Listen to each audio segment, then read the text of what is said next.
Hey, Schick Show listeners. Hey, check this out. So, I had a great guest. His name is Pete Lentz.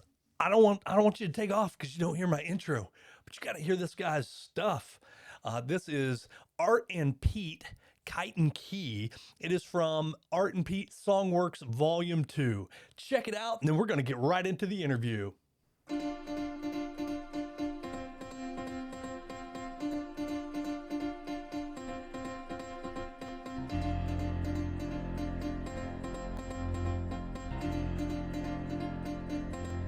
Walking the nameless streets of some city, just getting lost can comfort a man. With you and me disconnected, going to ground with nowhere to stand. If I could fly, I'd ride with the lightning, where I could touch you with barely a thought. In my rambling path between heaven and earth, I could strike anywhere, and I'd find you wherever you are.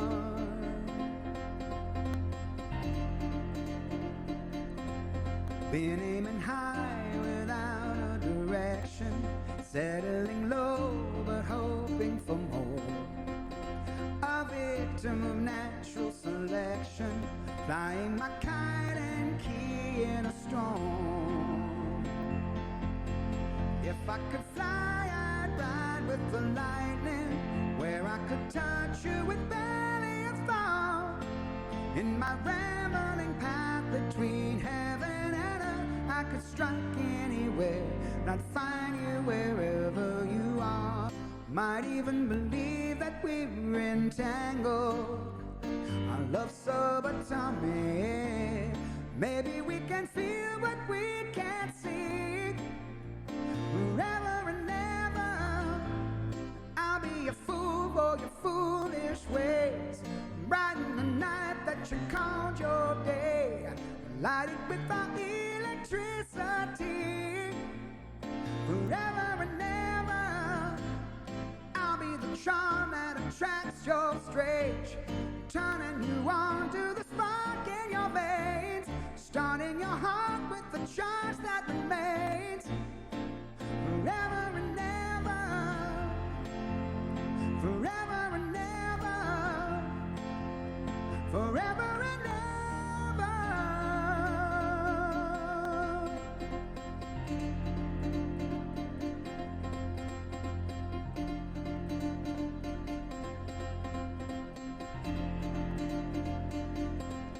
If I could fly, I'd ride with the lightning, where I could touch you with barely a thought. In my rambling path between heaven and earth, I could strike anywhere, I'd find you wherever you are.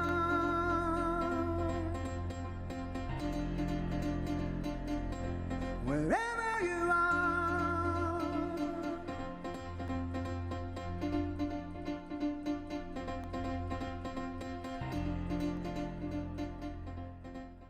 Use to record everything I do here, and my nephew gave me a pretty slick little thing. I'm gonna turn this back off and share this guy with you. Oh yeah, So this came out yeah, of yeah. Look at you, look at that guy. yeah, my nephew Ian. He recommended it to me. He works at a studio out in LA for a guy named Max something, Swedish guy. He was sitting next to I don't know, some singer from a band, some little band you may have heard of called Coldplay at the Grammys, I guess. That I may have heard of. My brother was here over the past week, and he was talking about how some of the pictures he was sharing with us of this apartment that they record at used to be Marilyn Monroe's apartment, and they bought it and redid it to create a recording studio, and that's where they record various people. Well, one day he says something to Ian, my nephew, and he said, "Hey, Ian, I got a friend getting ready to stop by. When they come by the door, will you just bring him in and bring him up to my office?" And he didn't tell him it was Will Ferrell that was stopping by. So, Well, that's fun. holy moly. Well, I figured you'd appreciate that. I can't think of his name now. It's Max something, but he's some big shot dude. Max, wait a second. That name sounds familiar. Um, Evidently, Joe was telling me, my brother is Joe. Joe was telling me that he was up for 3 of 4 of Grammy nominations. So he was, Max Martin. yeah, that's it. And Yeah, he is legit a big deal. yeah, He is a huge deal. yeah, He like he's I got he done what is it? What says right here? Um Swedish Backstreet Boys, NSYNC, Britney Spears, Katy Perry, Taylor Swift, The Weeknd. yeah, His real name is Carl Martin Sandberg, but you would know him as Max Martin. yeah. Yeah. That's who he works for. So he went to some. Holy cow, dude. That's big. That's huge. So he's a sound engineer, but he's a little frustrated because evidently he's not getting any credits hmm on any of the That also recordings. happens. That also unfortunately happens a lot in the recording industry. Yeah, Is that a lot of people who do a lot of work don't get the credit. Songwriters a lot of times don't hmm, get credit unless there's publishing and licensing on the table. And everybody's like, oh, Katy Perry writes these great songs. She ain't right. writing those songs, yo. Like, Didn't Garth Brooks have a different name for when he was writing music before he um, became a big deal? I don't know if he had a different name that he was using. He did do that alter ego Chris Yeah. Gaines, that thing. I remember he did that, and some of those songs, he ate a lot of flack for when he did that, but Hmm. some of those songs were kind of all right. I Yeah. think, I don't think a lot of people who were Garth Brooks fans really understood what it was he was trying to do artistically. And Right. so nobody really listened. And then it was like, oh, Chris Gaines is a failure. Well, no, he did actually put out like a Right. decent record, but everybody was listening to it thinking it was going to be Garth Brooks, and it's so not. And it's like, well, guys, that's the joke. He's not making Garth Brooks music. He's making Chris Gaines music. And It I almost don't think reminded me of in the movie Over the Top when when he turned his hat around. He, right. he wasn't a man anymore. He was like a machine, like this truck. And so Right. Garth took off the cowboy hat, put on a backwards baseball cap, and he became Chris Gaines. I love the first time we're talking in almost 20 years and we're talking about Over the Top, bro. Come on. You knew I wanted to have a serious, deep conversation.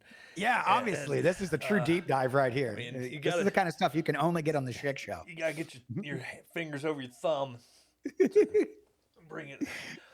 So what's been going on, brother? Man, like I'm so excited to talk to you.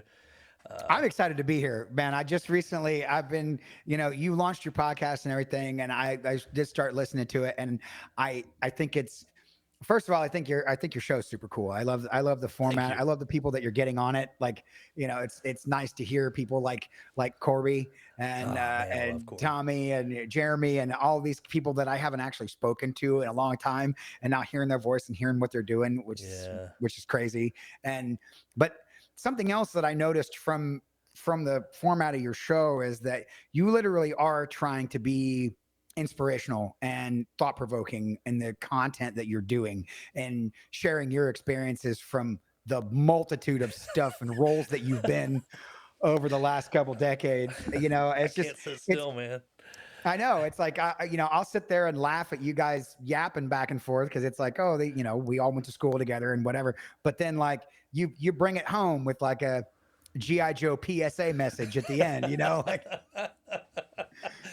pork Uh, chop sandwiches, if you will. That's a deep cut. that is But yeah, like I don't know. I at first I was listening to it as novelty because I know you and Sure. we go way back. But then I started like, well, there's meat here. There's man, I there's appreciate something that. to really digest in what you're doing, man, and I really dig it. Cool.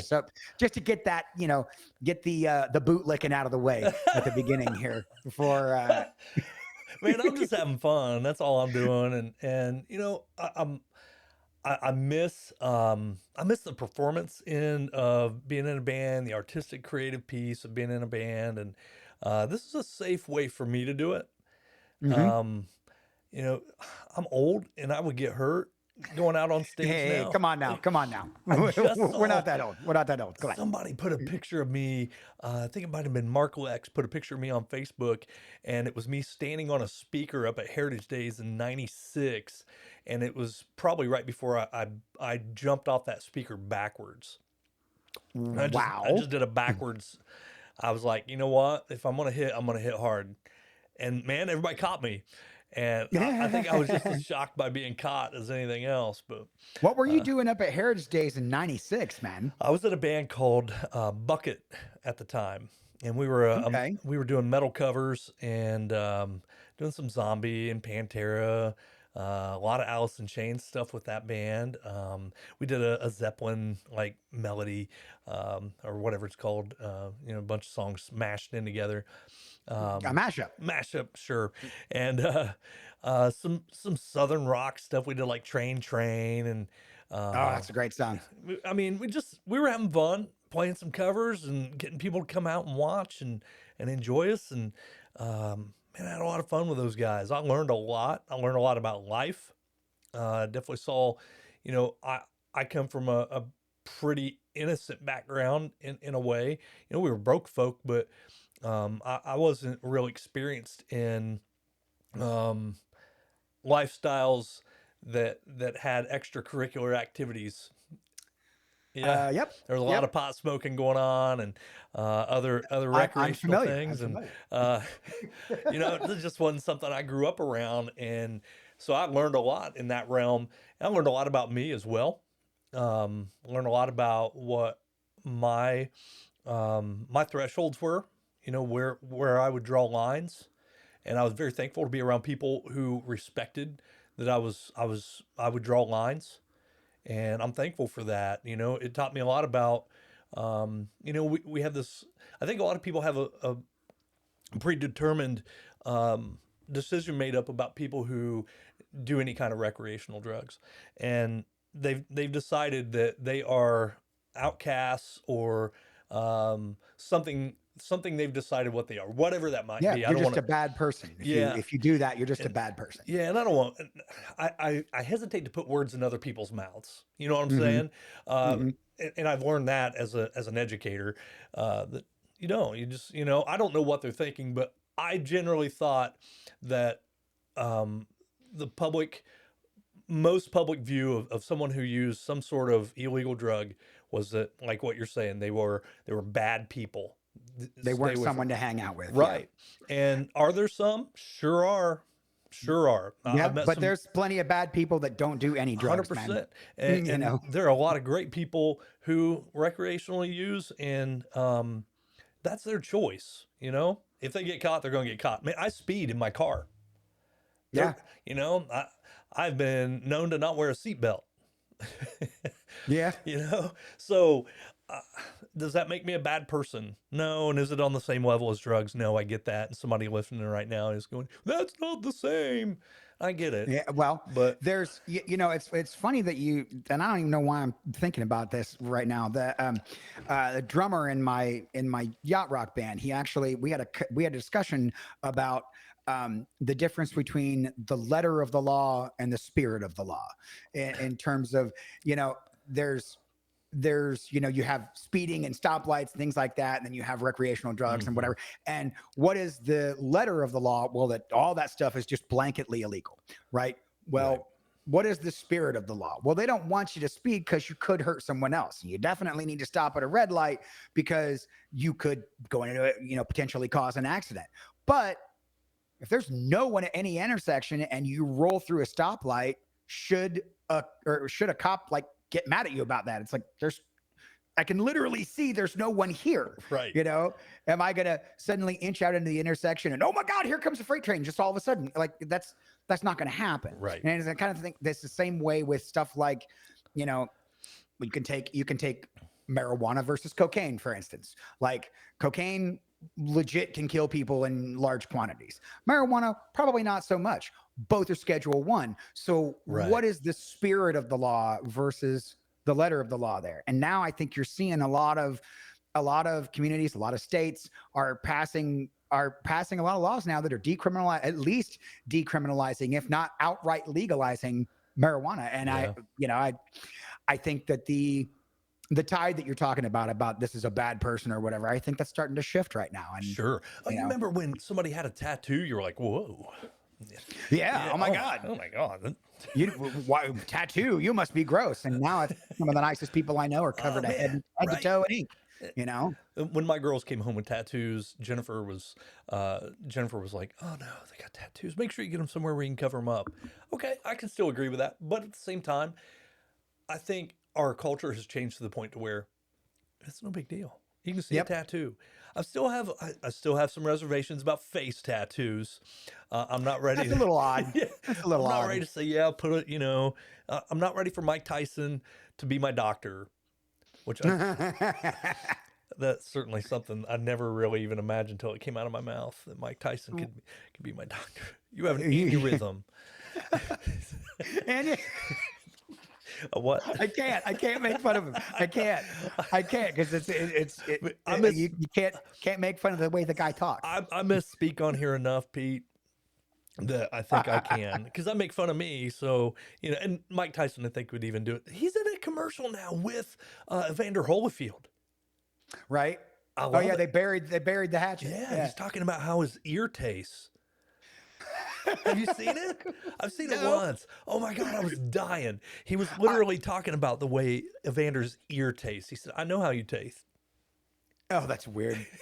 No, I remember the one they did several years ago where like Mike Tyson shows up at Evander Holyfield's door, and when he opens the door, Mike Tyson goes, "I brought you this," and he hands him a box that's got his ear in it. Yes. But and Evander Holyfield's like, "Oh man, thanks." Thanks. It's like a I Christmas remember that commercial or one. something. Oh, I love that guy. You talk about a guy who's changed. I've listened to a few interviews. I watched his documentary, and boy, Mike Tyson has really done a lot of self reflection. And I mean, it seems like he's been through massive amounts of therapy. Right. So, But I mean, you're still talking about a guy that went to jail for domestic abuse. So well, like, 100%. Yeah. he had, again, we're talking about the spirit of the law versus the Right. letter of the law. Like he went away for that. He did. Yeah.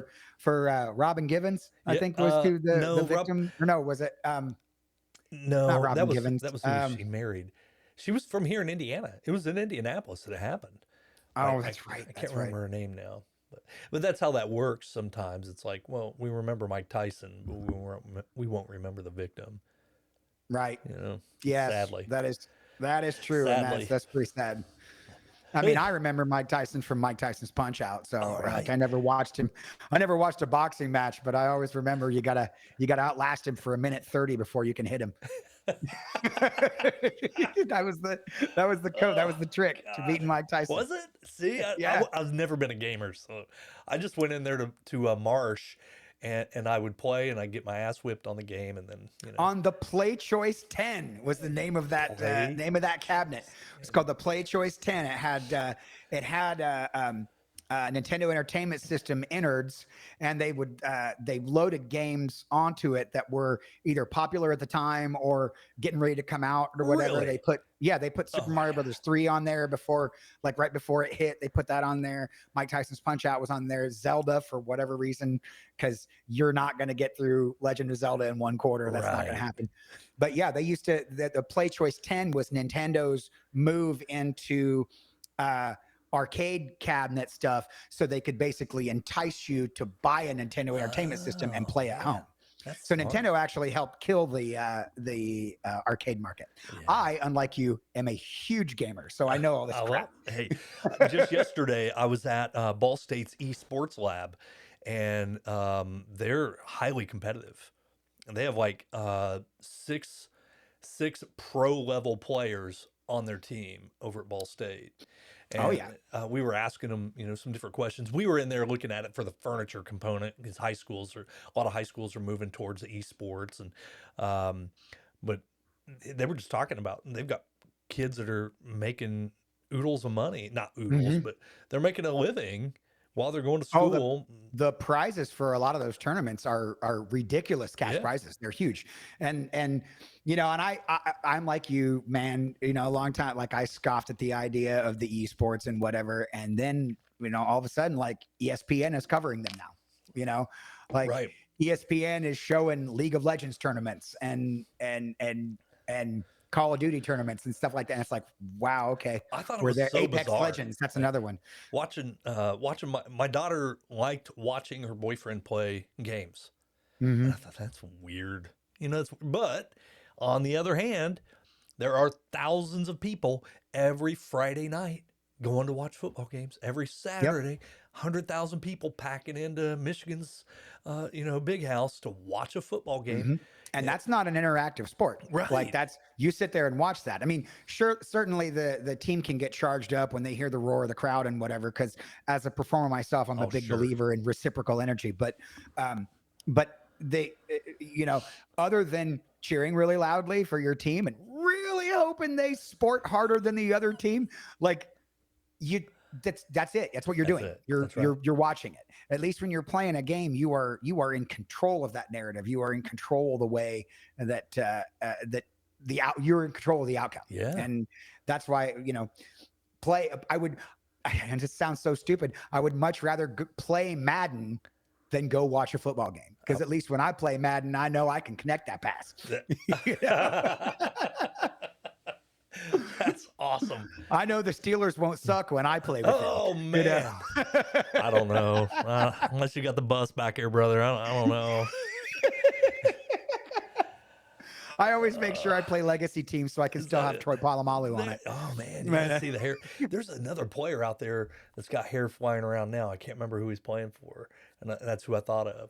It might be a Colts I, player. I don't I don't know. watch a whole lot of sports ball these days. Yeah. When do you have time? Because I'm sitting here, and one thing I wanted to talk to you about is all this different music stuff you got going on, Hmm. and I don't know when you have time to even sit down with me. Yeah, well, I planned it out. I made Okay. sure, and actually, I texted you before the thing that I did have an online recording session that Yep. ran a little long before we hooked up the show today. But so yeah, let's get into that. So for uh for I'll talk about what I'm doing right now, and then I'll tell you the story of how I got here. Yeah, because I got Um, questions, man. I got big questions. and I hope I have answers for you. Man, I can't wait. But so I am currently in 3 different bands. Um, 2 of them are managed by the same agent, so it's a little easier to make sure that one doesn't step on the other. Okay. And then one of them only plays once a month. So I'm in 2 bands. They're both tribute acts. One of them is called Abacab, the music of Genesis, Yep. and I am the lead singer and secondary drummer in a Genesis tribute band, and we play all eras of Genesis from 1968 all the way up to 1991. Because a lot of people are like, oh, you play Genesis like Phil Collins, and it's like, well, yeah, but Peter Gabriel was also in Right. that band, Man. and then they did all this other stuff, So we make sure we do all kinds of all eras of Genesis music, and it's really, really difficult. It is probably the hardest band I've ever been in, but it's extremely rewarding because I have loved Genesis ever since I was a kid. I've loved them forever, and now to be in a band where I get to do all of that music, it's very fulfilling. Regardless of whether a whole bunch of people come or only a couple people come, I still get to get up there and sing Land of Confusion and Firth of Fifth and Cinema Show and I Can't Dance and all that. I could take or leave I Can't Dance, but people like it. So, I still enjoy it. But it is it's still a good song. It still slaps and everything. It's just if I have my choice between I Can't Dance or something like Firth of Fifth or Cinema Show from 1972, I'm gonna pick that stuff. Yeah. Because that stuff is just far more interesting. It's just such a more interesting listen. I'm still one of those guys that will like, if you're gonna drink in an album, you should sit down, put some headphones on, turn the lights off. I listen to albums. I don't just put them on for a passive, I certainly will put on albums for passive listening, but if I'm going to listen to a record, like I want to do it in a controlled environment where there's nothing else going on, nobody's talking to me, and put on headphones so I can hear all the different nuances and things like that. But that early Genesis music is definitely for that. Like, definitely put headphones on if you're going to listen. So interesting. I mean, even now, I think about some of the music I'm into, and I come up here and I'll listen to it through, my computer or whatever, and I put headphones on and it knocks everything out and I just kind of zone in to, the work I'm doing or whatever, and I Mhm. get the music in the background. I'm like, I had no idea there were backing tracks in there. How did that get in there, And Yeah. it's just so interesting to Oh to yeah. hear that. Yeah, so that type of music really lends itself to listening like that. So that's a really rewarding band to be in, and we've played all up and down the East Coast, and it's a lot of fun. The second band that I'm in is the most successful band that I'm in simply because of its concept. It's a yacht rock band called Thurston Howell, your premier yacht rock spectacular, and we do now, as opposed to the Abacab band where we just kind of get up there and play the music. We don't really look like Genesis or act like Hmm. them or anything like that. It's nothing like that. It's merely an homage to Yeah. that music. The Yacht Rock band, like, we're all dressing up. Like, I wear a white suit with a purple silk shirt and a captain's hat. There's flamingos all over the stage. We got this backdrop with palm trees on it, and the guitar player is kind of the spokesperson for the van, even though I wear the captain's hat. I'm kind of steering the ship from the keyboards or whatever. But the guitar player, he's the one that's kind of the spokesperson for the band, and he makes sure he talks like this. He sounds like the guy from the Sirius Yacht Rock Radio. He sounds like that guy. Ahoy, mates, and welcome aboard the Thurston Howell. Like, that's how the show starts I every love it. time. And so that band is playing Kenny Loggins, Christopher Cross, Michael McDonald, Steely Dan, that kind Yeah. of thing. And it has, for whatever reason, that music has now become so timeless. I mean, they're putting it all in Marvel movies now. I mean, Yeah. Guardians of the Galaxy was huge for Yacht Rock because, it did a lot of the Elvin Bishop in that, and the Pina Colada song was in that, Escape. And, so that music is now coming back around, and everybody wants a piece of the action. So, there's a band called Yacht Rock Review. They were and I know they've played Indiana. I've seen them play there. I think they were in Anderson not too long ago. Right. So it's like that. The Thurston Howell is very similar to Yacht Rock Review. And Yacht Rock Review is the big fish. Okay. And then you've got some other ones, Yachtley Crew, and which I thought was a great name. Yeah. I really kind of pissed that I didn't think about that. But Yachtley Crew's one. There's a band called the Docksiders. They're on the West Coast. And then you have us, and we're kind of coming up. Like, we've played, I think this past summer, we actually went on, like, I call it a mini tour, because we were out on the road for like 11 days. Oh, wow. Staying at, going up and down the East Coast, staying in hotels and whatever. We played Daryl's house up in New York, the Daryl Hall's club. We played there, and then we played, we played House of Blues, and we played there's a bandstand in Rehoboth Beach that's right out on the pier, and it's kind of in the rounds. So there's people stand all the way around it, which is kind of funky. And we've been very fortunate to play a lot of really, really high profile places at this point. And so moving into next year, we've got a whole bunch more stuff planned. That's awesome. And there's going to be, we're trying to launch our website right now. We've got original merch on the website for, original designs and stuff like that. So, I mean, we're doing it up, man. It's going to be really good. I like that it's a 3-hour tour. Right. That's what we call it. The 3-hour tour. Yeah. Though a lot of, like, we started out as saying 3-hour tour, but a lot of the concert venues that we've been playing at, they've wanted a 2-hour show with no break. Well, so I mean, at least then you don't get stranded. That's true.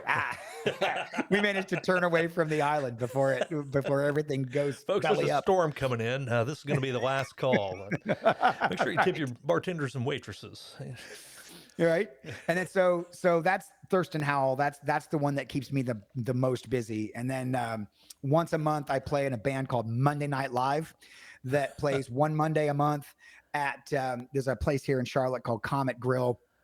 Legendary, cool, hole in the wall bar for music. And my band, it's a 6-piece band that does all request live band stuff. Oh, wow, so that's cool. We're up there, and people in the audience can say, well, I want to hear, Journey, Separate Ways or something. So I'll go, as a keyboard player, I'll go, well, I know that. I look at the bass player. Do you have a chart for that? Guitar player, do you have a chart for that? And while I'm doing that, we have a guy that stands up front, and he's kind of the MC. So he will talk to the audience and kind of, be mouthy for a little bit and Yeah. kind of take the focus off the fact that the rhythm section is currently learning the song real quick. Right. Trying to get your shit together. And Yeah. And then they say, okay, here we go. And then we play the song. So it's all request all night. On that, I mean, technology has made it to where that can happen. I mean, somebody can pull one way out of their ass, and you guys be able to say, "Hey, here's." Well, the difference. Okay, so that actually comes up a lot. Okay. Is like, can you guys really just play anything? Well, the illusion is that we can play anything. Yeah. The reality is, if one of us, between the guitar player, the bass player, and me, if one of us knows the song really well, they can usually pull the other two along. Yeah, I mean, if none of us have ever heard the song before, if I don't have a concept of it, I can't even begin to fake it. If I can't say, well, I can't even hum a bar of that with a gun to my head. Yeah, I'm probably not going to be able to play that song. Right now I'm imagining in my head, Wayward Son with never hearing, like no one ever hearing it before. Yeah, no, that's no. that could Carry never on, my happen. wayward son. You're doing it on a rap Be rock. peace when you're done, son. Yeah. What? Yeah. And everybody's looking at him. What the hell? Who are these guys? Exactly. That ain't Kansas. But it's like, so that's what it. So we always put the stipulation on there that like it has to have at least been on the radio at some point and or be by a famous artist. Yeah. And when I say famous, not who's famous right now. Right. So please do not bring me your Morgan Wallen request because I will tell you no. But if you bring me some Kansas, well, we are like, it's funny that you said Wayward Son. That is one of the ones that we know. So we can, yeah, absolutely. we can bust that out and do it. So, so that's the all request band. And then I do various little like solo shows. I'll do it like a piano and then I'll grab a drummer or something and I do like an all request show. And I've done dueling pianos before. That's where a lot of this like knowing a lot of songs started. Sure. And then I have a show that I do on Twitch every week. Okay. The platform Twitch, where people can actually request songs through chat. I've got the song list and things set up and they can type in what they want and it'll appear in my song list and then I'll know that's next and cool. play it. And that's just up here in the room that you see me. Yeah. I mean, obviously your listeners don't see it, but this room up here is where I do that job too. So. Nice. Well, I know you sent me the link to it. I didn't click on it. I don't know. Like, number one, time. Two, it's like all these new, formats, all these new platforms, and I'm like, Twitch. Okay. If I type in the wrong thing, where do I end up at? So I appreciated the link, but I've got my nephew that I was talking about earlier. He also does some sort of live stream, and I've yet to get on there. And it's one of the things that I notice of people of a certain age like us is that we don't. I don't want another app on my phone. I don't want another thing. I don't want to have to type my personal information in. That's the big one that I hear. Yeah. And with Twitch, the barrier is extremely easy. You create a username and a password. That's it. Okay. You don't give them any other. Now, if you want to interact further, obviously you can put your credit card information in so you can give the streamer money or whatever like that, but you don't have to do any of that to watch it. You don't even have to log in to watch anything. But if you want to talk to me, if you want to type in chat, well, you need to have a username so I can call you something when you see it. But the barrier to entry is very, very small on something like Twitch. You just type in a username and you create a password and then that's your Twitch account. And you don't even ever have to go live. You can scroll on there and be like, that person's content looks like I might like it, click, and then their stream will come up and you'll hear them talking or you'll hear them playing music or whatever it is. And then right down at the bottom, you can chat to them and you can say hello if you want. And then the streamer will see that and go, wow, hi, Scott Schick 69, whatever, it's pretty whatever pony. your username is. It's pretty pony. 69. Pretty pony. Yeah. Pretty Pony 69. Right on. I'll remember that for when you get in, when you come into Twitch, I'll be like, ladies and gentlemen, Pretty Pony 69 is in chat right now. What's up, son? About the only and I guess I can't stay anonymous if I say that my only anonymous name I've ever used is Clayface. And From Batman. no, interestingly enough, Really? yeah, Okay. so I didn't even know there was a Batman version of Clayface. Clayface was always something I had understood going back to my first band and, hanging out with those guys. Clayface was the person that appeared that stole your buzz. Oh. That moment Oh, when okay. you see something and Right. you're like, "What?" And all of a sudden, no more buzz, right? So Uh-huh. that's Okay. always been Clayface to me, and that was the term I'd heard somebody use, and I was like, I like it. I'm going to adopt that, and so like I have a Clayface, which I haven't used in forever, but I had a Clayface Yahoo account, and Oh, that's what wow. I used when I was eBaying a lot. Oh, right on. I was Clayface on eBay, and but God, I haven't used it in so long. I don't even know what the passwords are anymore. So Yeah, Clayface is actually an extremely compelling Batman villain. that's interesting. I've learned that. Yeah. I finally learned that when I thought, "Oh, I'll just create a clayface.com account and I'll do I'll do a different podcast. I'll do the Right. podcast I really want to do." Oh, yeah, yeah. The one that you have to tag for mature audiences. That's That right. one. That's exactly it. That's which I've thought about doing. I've thought about doing a Tuesday afternoon show, and it would just be a rant because I'm a positive person, but at some point you have to dump. Mm-hmm. You have to dump, and um, I haven't really been on. I haven't had a big dump in quite a while.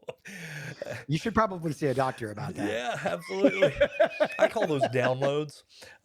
Yeah, right. I'm downloading them. I'm shipping something to the sewer department.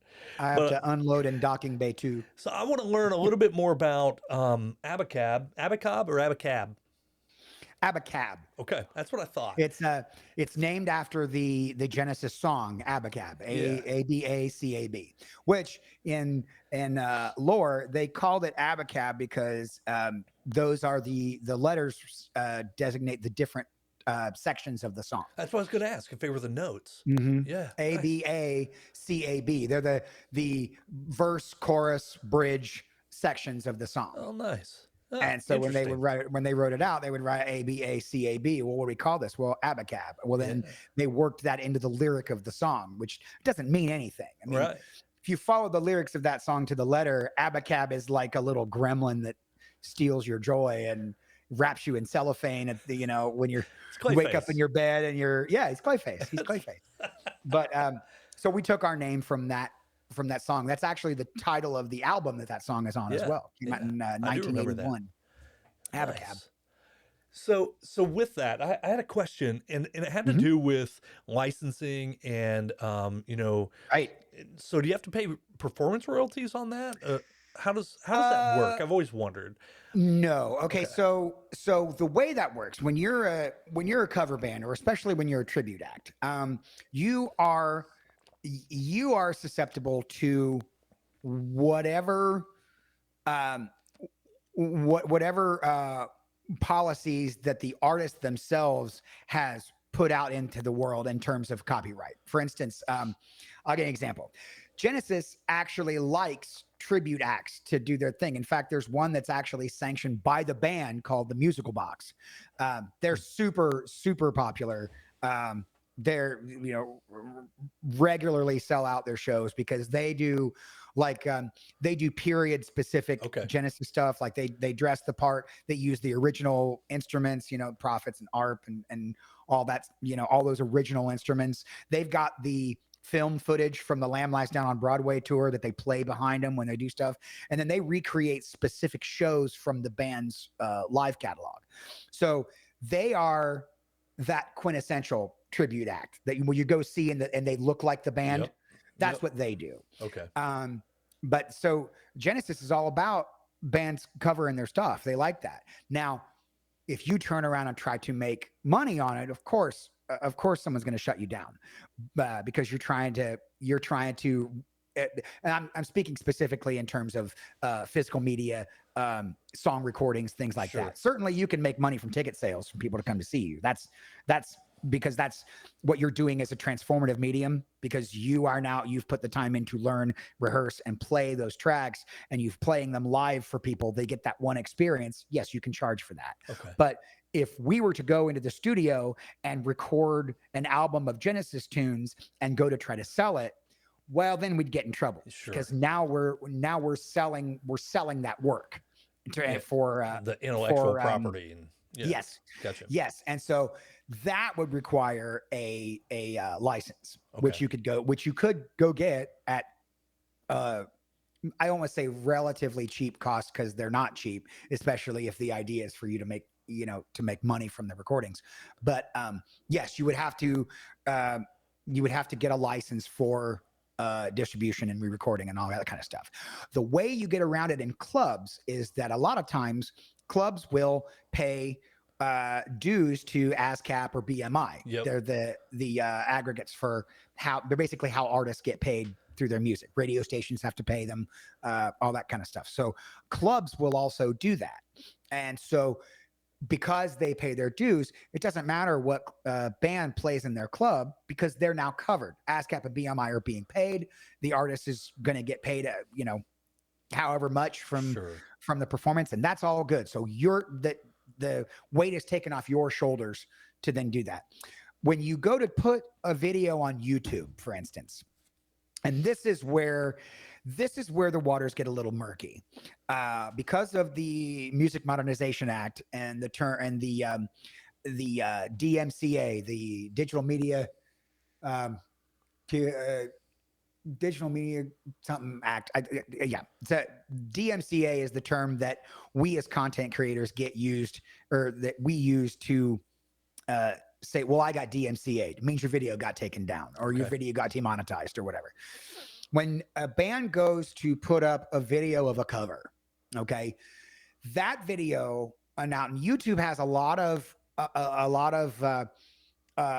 pull with a lot of record labels and ASCAP and BMI. So a lot of times what they'll do is they'll just stick an ad on the front of your video, and then the creator of that song gets the revenue.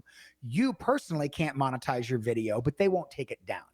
Well, then you get some people like Universal Media Group, and they have the Eagles and Jackson Brown and that West Coast stuff. They will straight come after you, which happened to me. I put up I did a piano cover of the Desperado record, which I love that record. The Eagles Desperados, it's a masterpiece, man. And so what I did on my show, on my Twitch show, was I wanted to cover the entire record. So I played every single song on it on the piano. And then every time I would play a song, I would encourage my users, go listen to the real recordings. The real recording's amazing. I'm only trying to do it justice, whatever. Well, I posted that video on YouTube. That video was up for 3 years and got a total of about 370 hits. Very, very low hit, because a lot of people who were going to watched it when I did it. I just put the recording up to preserve the fact that I did it. Right. So 3 years, 370 views. The Eagles announce this year that they're going on tour. The day of the announcement, Universal Media Group sends me a DMCA. I get a copyright strike, and my video gets taken off YouTube. Wow. All because Don Henley, who has proven he has a fundamental misunderstanding of how the content ID system works on YouTube. He thinks that people are just out there making money on his songs, and then it's diluting his brand and whatever. And it's like, man, you haven't released a new album in decades. Shut up. Like, you want to talk about ranting? Like, I'm gonna try not to, but I could go on a TED Talk sized rant about content ID and how people like Don Henley misuse it. But so the day they announced the tour, I got a DMCA. I got copyright strike, and I had to go to YouTube's copyright school, which is just a dumb thing, like a series of questions that you answer that you prove you understand how copyright law works. It's really weird. But then a couple months go by, and then they remove the strike. But if you, as a content creator, you get 3 strikes on YouTube, they shut your channel down forever, and you can't ever make another one, because it's all tied to your Gmail account. Yeah. Oh. Yeah, they would completely shut my channel off, and then I couldn't share anything with anyone.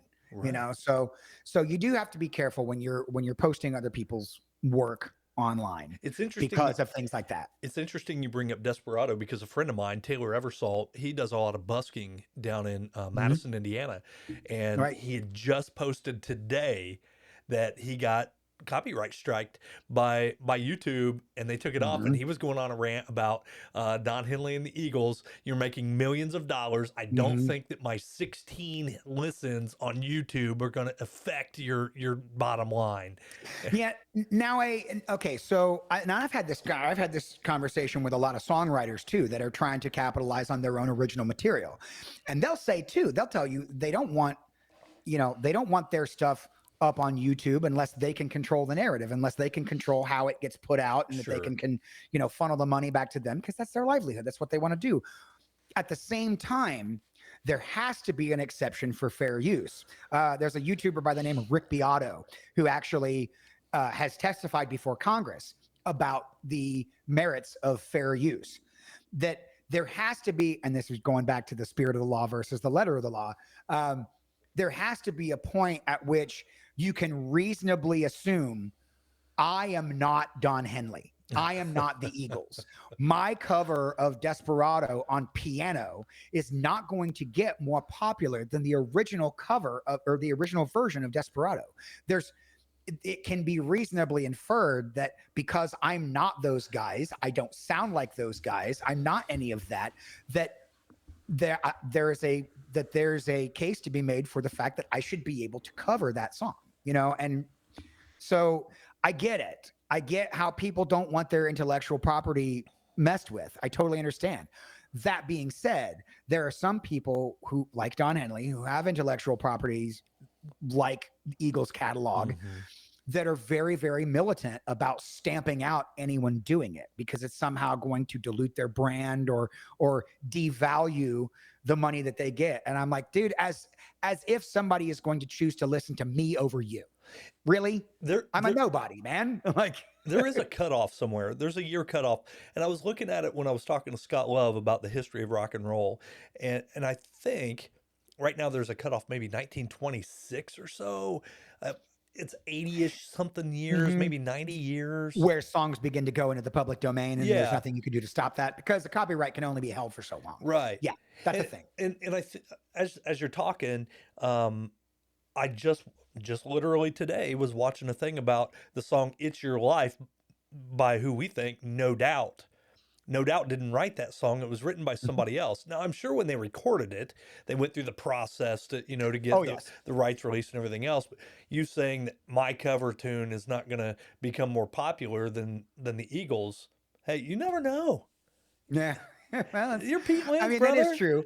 And I also, thanks. Well, thank you. You're But I welcome. also like, I know, and of course, obviously there would have to be a certain amount of trust there, which they don't know me, so whatever. But like, if my cover were to get if my cover of Desperado, let's say, went viral, Hmm. obviously there would be a conversation that would Right. take place. It'd be like, Lawyers hey, get involved. oh, for sure, for Yeah. sure. And I would 100% like put my hands on my head and be like, yep, you got me. You got me. Like, Yeah. let's have a discussion about licensing and whatever to keep this video up, or I'll take it down and no problem because I didn't write it. There's no reason I should be super militant Yep. about it.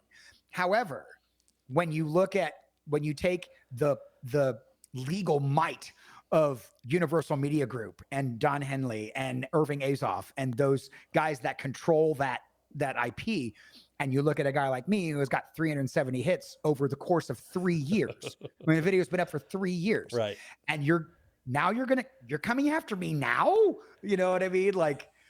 I even tagged it properly and everything. I tagged you guys in it. I put cover in the thing. I Yeah. put fair, the disclaimer and fair use and all that. And that I did everything that I could to cover my bases, short of paying UMG for the license to Right. to record it. Is Which, if I was going to monetize it, now see, when I get that license, that's the other thing about licensing. If you get that license, you can absolutely monetize it because then you put the license ID into the post when you put it up. Because right. then now you can prove that it's licensed. It's in YouTube's algorithm now, and then you can monetize it free and clear.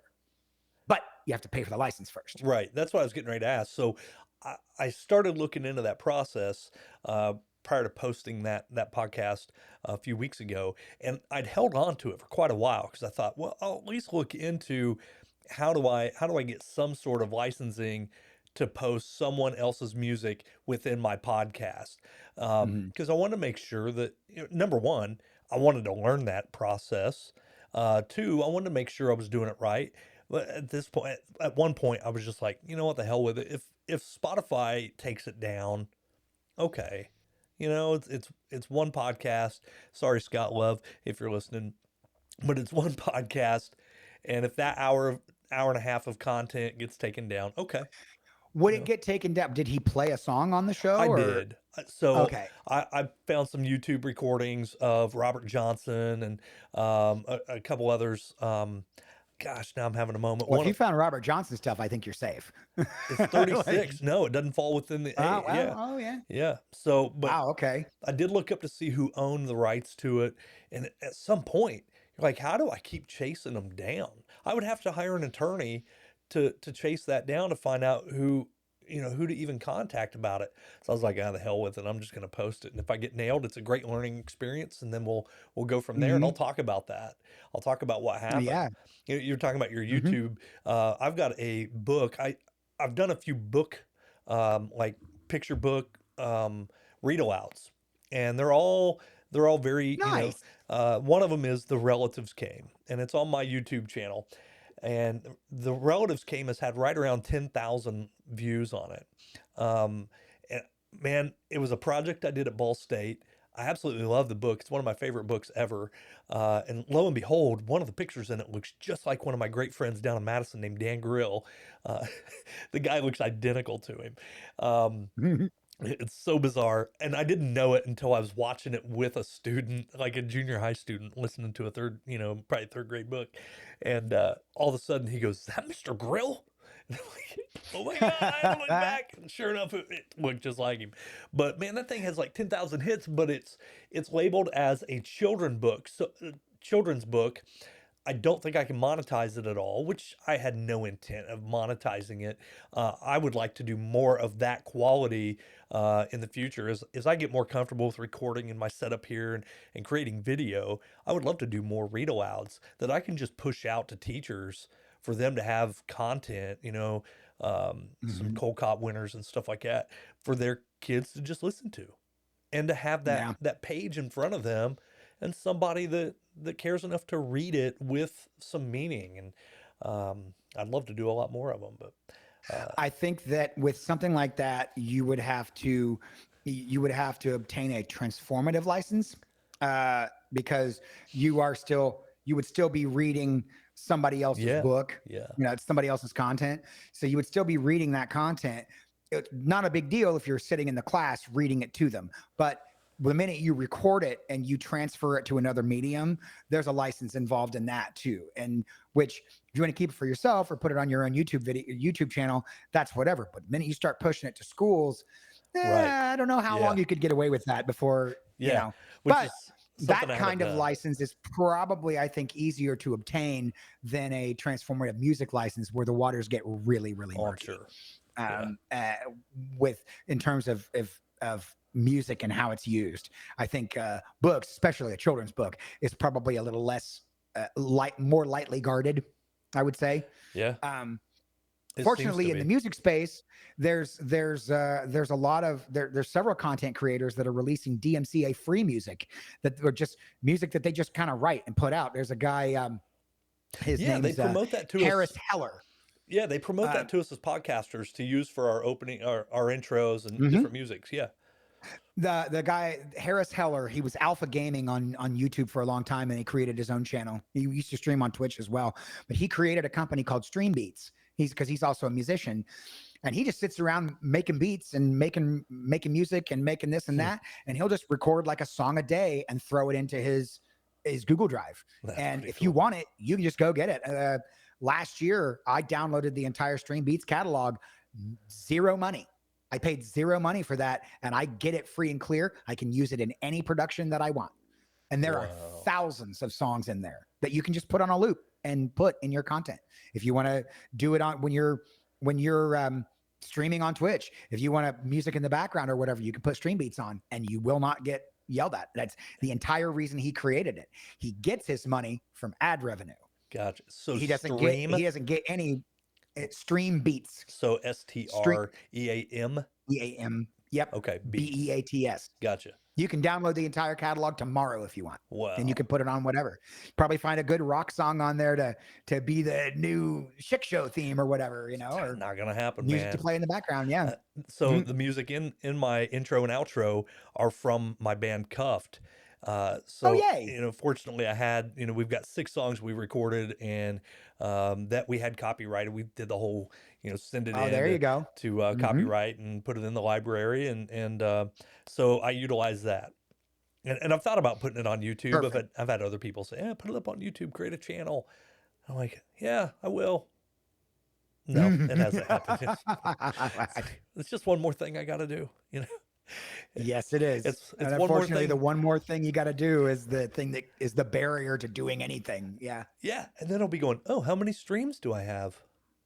Oh, Yep. now I'm only getting 1 a week. And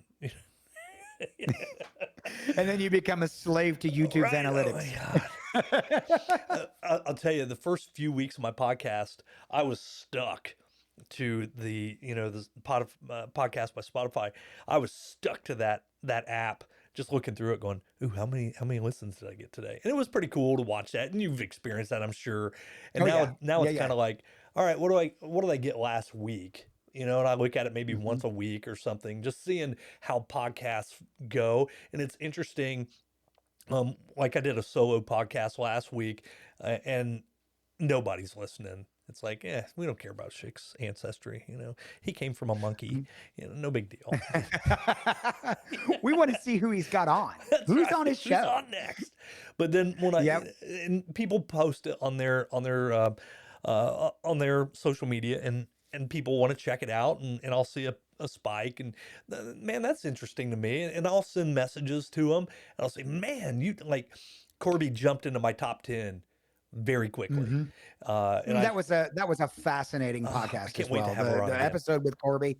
That was great. And it was like that. It was so funny, that episode of that show. And I got done listening to that. I checked on Facebook and I was like, how are we not friends? How immediately sent her a friend request. I was like, how did we I never thought I about. think I was friends with her a long time ago. And I think she shut her account down, probably largely due to a lot of what she talked about on the show.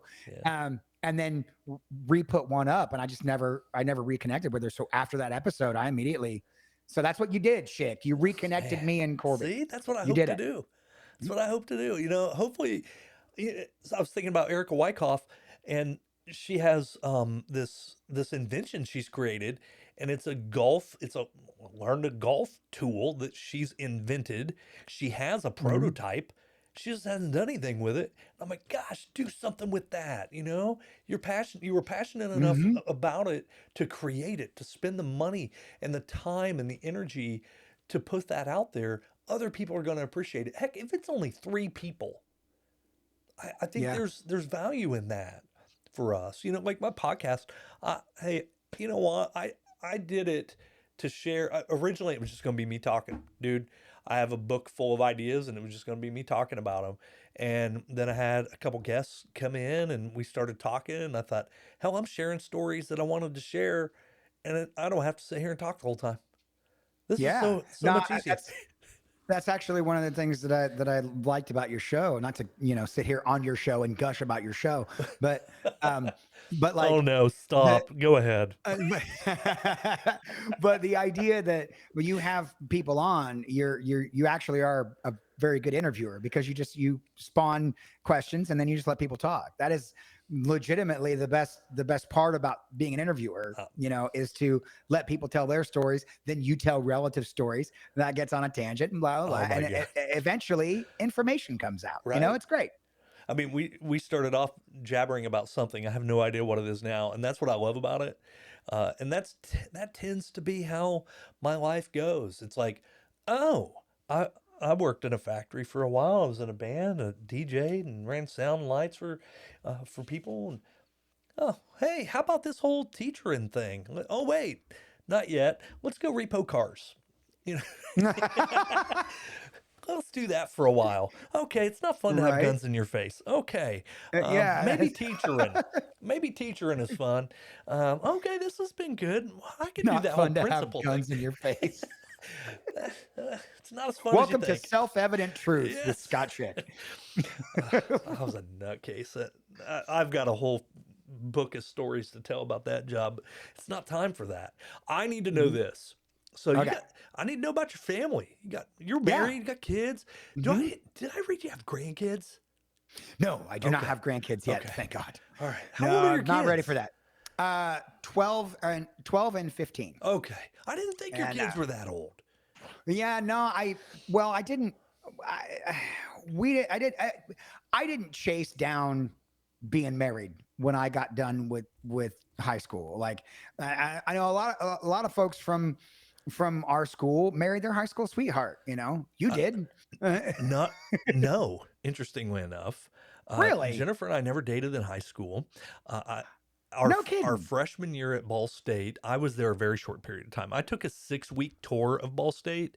I made it to class a few times, but mostly I was at a party or sleeping one off. But Jennifer Uh-huh. and I were supposed to go on a date our first year at Ball State, and I stood her up, and I'm air quoting, Jerk face. my grandma was sick.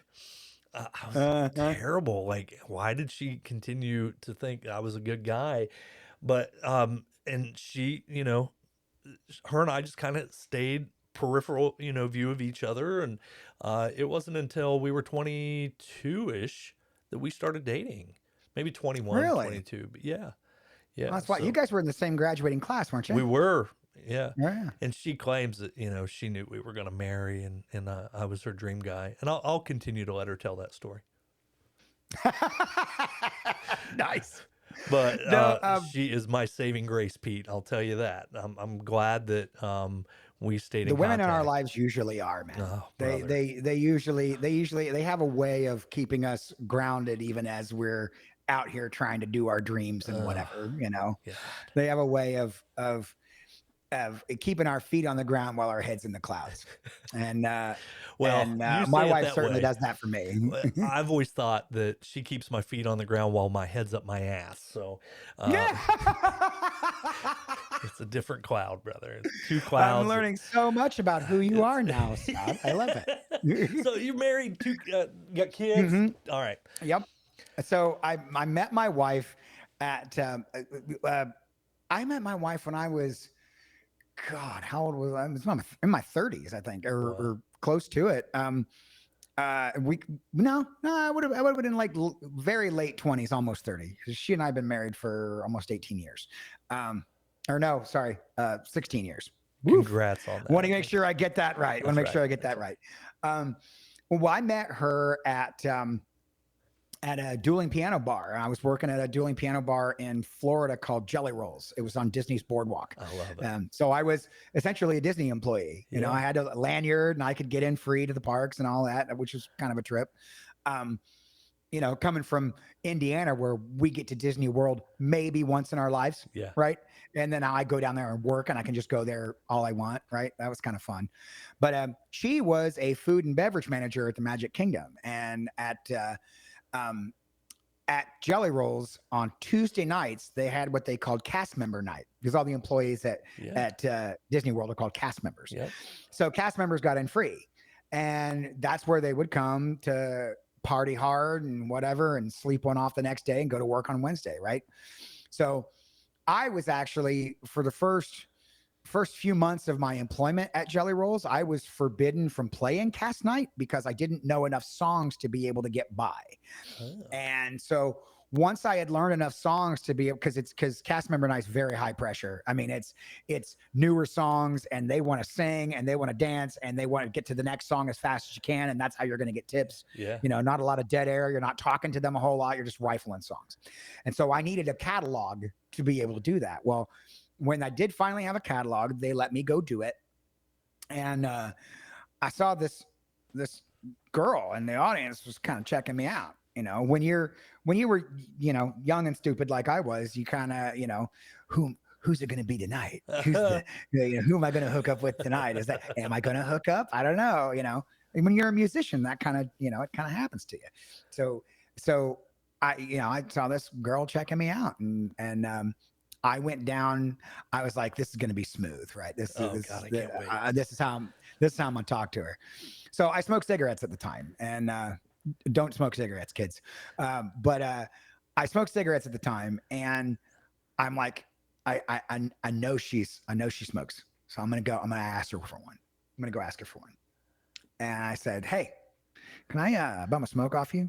And she goes, without missing a beat. And she'll tell you that's one of her proudest things, that she, like, quick wit as she could ever be. She goes, only if I can smoke it with you. And I'm like, that's it. This is gonna happen. This is the thing. And so we went out, and it turned out, she was actually really awesome. And so, we shortly after that, like, kind of get your number, blah, blah, blah. And I called her once, and we ended up on the phone for like 6 hours and got a year of dating out of the way in those 6 hours. We're extremely honest with each other. Wow. Our likes, dislikes, our pet peeves, all of those things. Got those all out on the table. And then when we actually did finally go out, it was like we'd been dating for months. And, it just kind of went from there.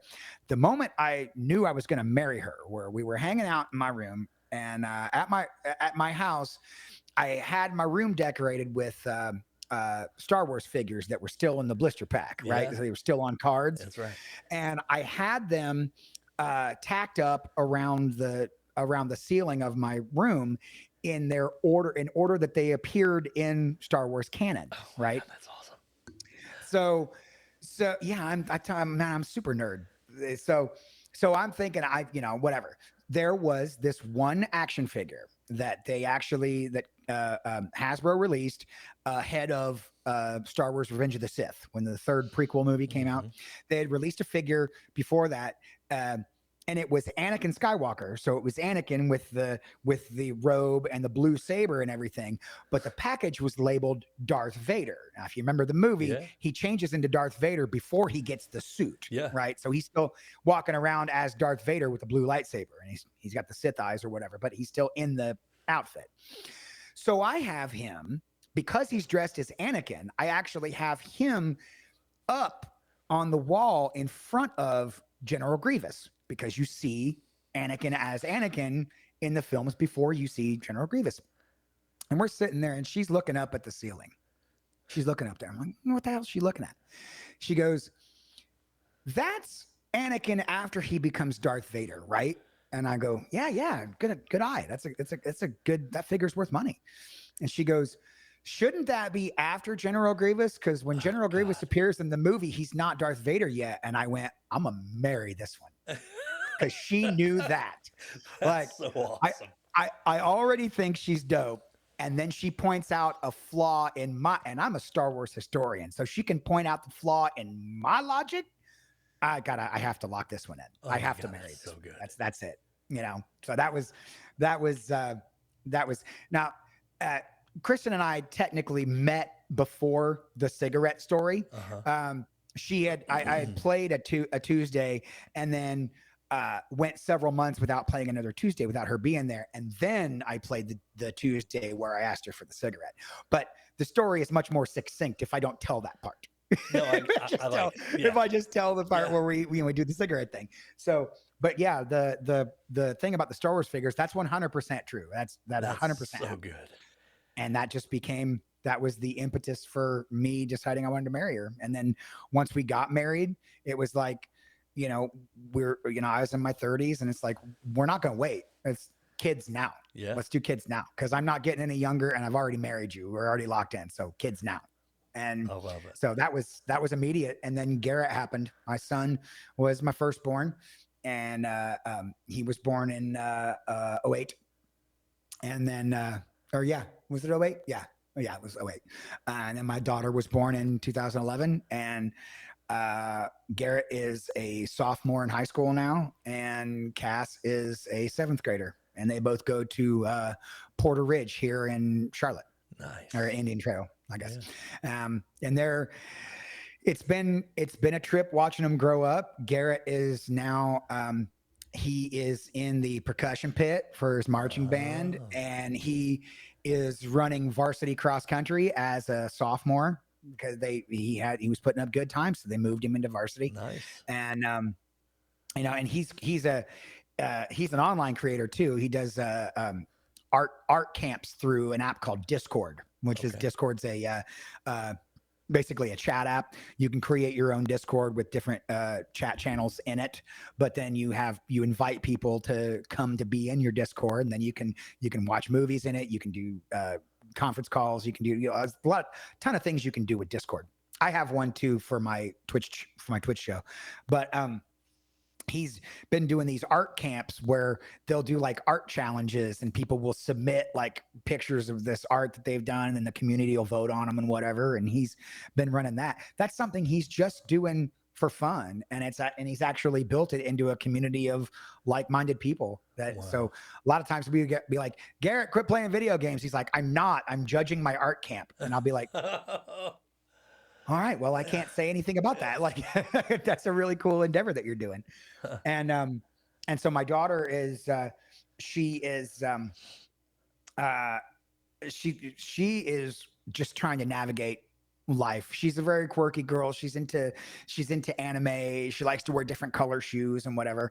And of course, when you have a free spirit like that, you're invariably going to have people who screw with you at Oh, of school. course. Yeah. And so she's got that to navigate, but she's got a really tight knit group of friends. Beautiful voice. I mean, Nice. my daughter, and she's so like soft spoken about it. She don't want you to know that she's up here singing. She doesn't want to do it in front of people. Isn't nothing like that. But that girl can sing the phone book, That's man. awesome. Like, I listen. My kid, my son can sing really well too, and of course he's a percussionist now. So I keep trying to get him to like, because I have a drum set for Abacab. I keep being like, hey, I can set that kit up. You want to learn how to play kit, man? I know you're a percussionist already. He's like, no, I like playing marimba and xylophone and whatever. And I'm like, that kid can play piano.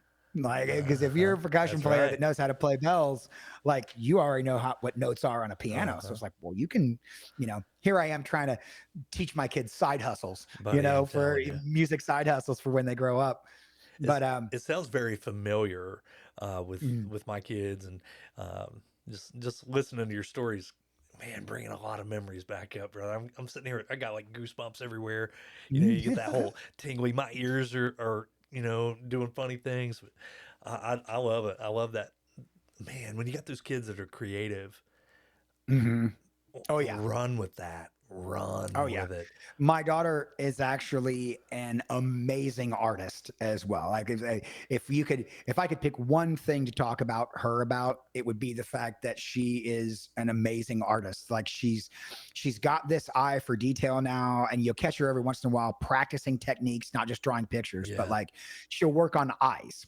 Right. She'll work on an eye. Yep. And so she'll have this piece in her sketchbook that's just eyeballs, Yeah. and how you can make an eye, different variations on Yep. eyes. She'll do different styles. She really likes like chibi style anime. So she loves that kind of style of drawing. Hmm. But she's also like, she's moving into like maybe a little bit, could probably be comic book art.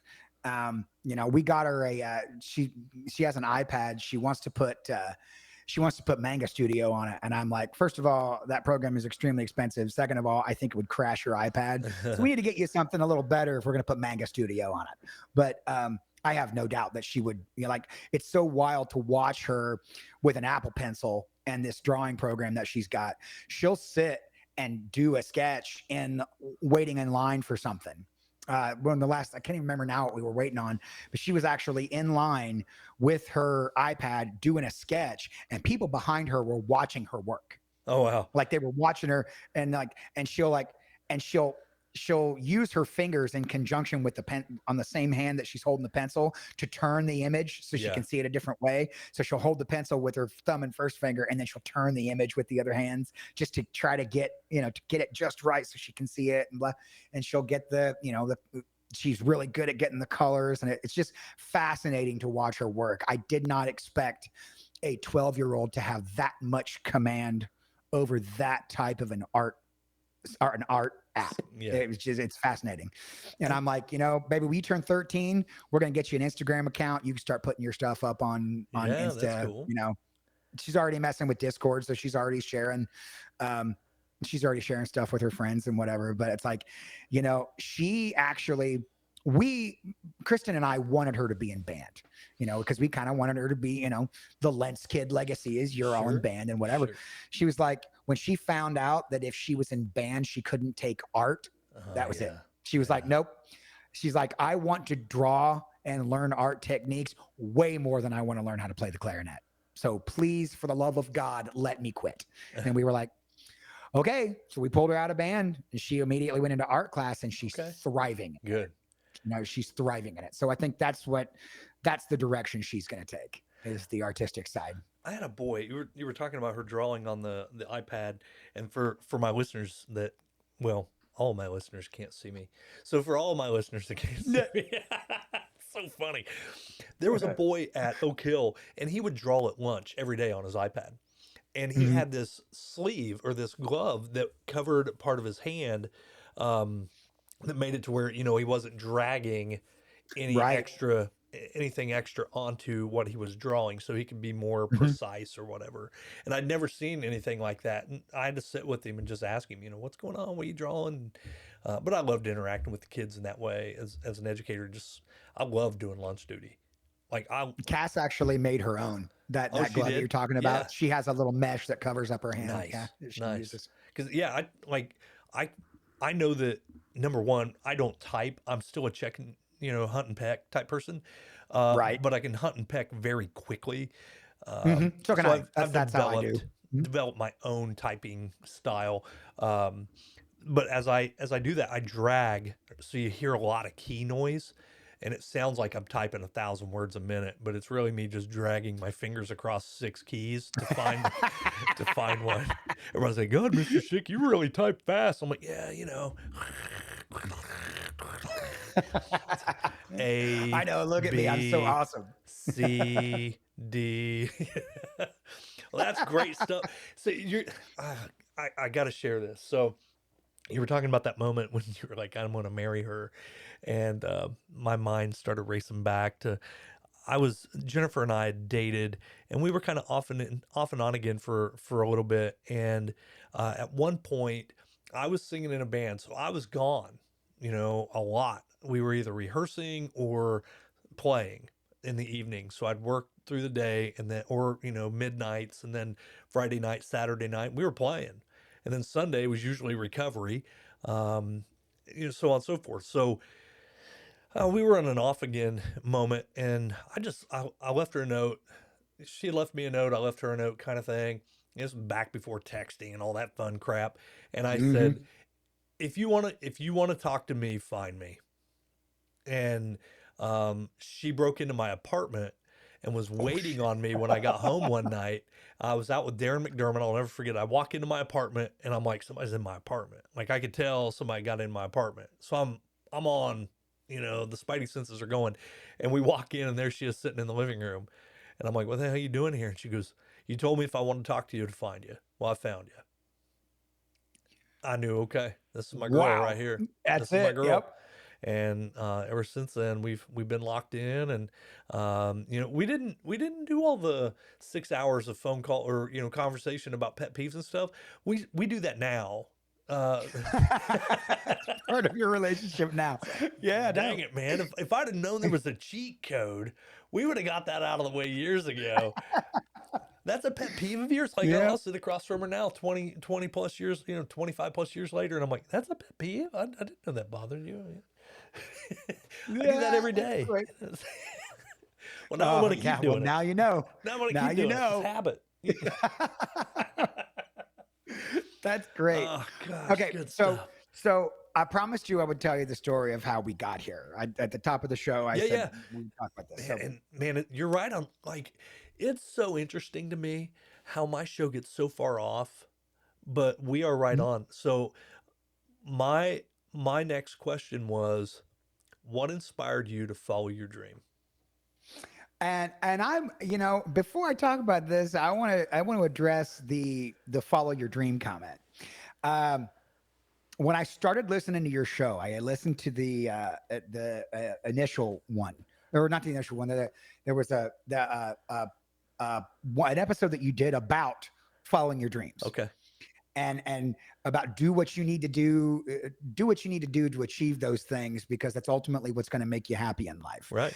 And I immediately went, I want to be on his show, because I did that. Yeah. That is what I did to get where I'm at right now. And so to wit, this is how that happened. So and my senior year of high school is when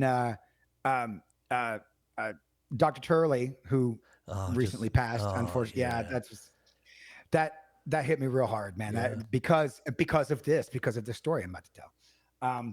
So Dr. Turley had got the first version of the program Cakewalk. It's a music sequencing program. And Cakewalk 1.0 is what he had on it, and it was on a just one of those early PCs, but it had a synthesizer attached to it. And I went in there one day and I was like, what is this? And he told me what it was. And I sat down and I started plunking out melodies and stuff. And I'm like, wait, and then I can go put a bass line on that, and I can go put drums. I can get, hey, Dr. Turley, why don't you piss off for a second? Let me mess with this. So, and then like he came back. He would come back after, because I would go in.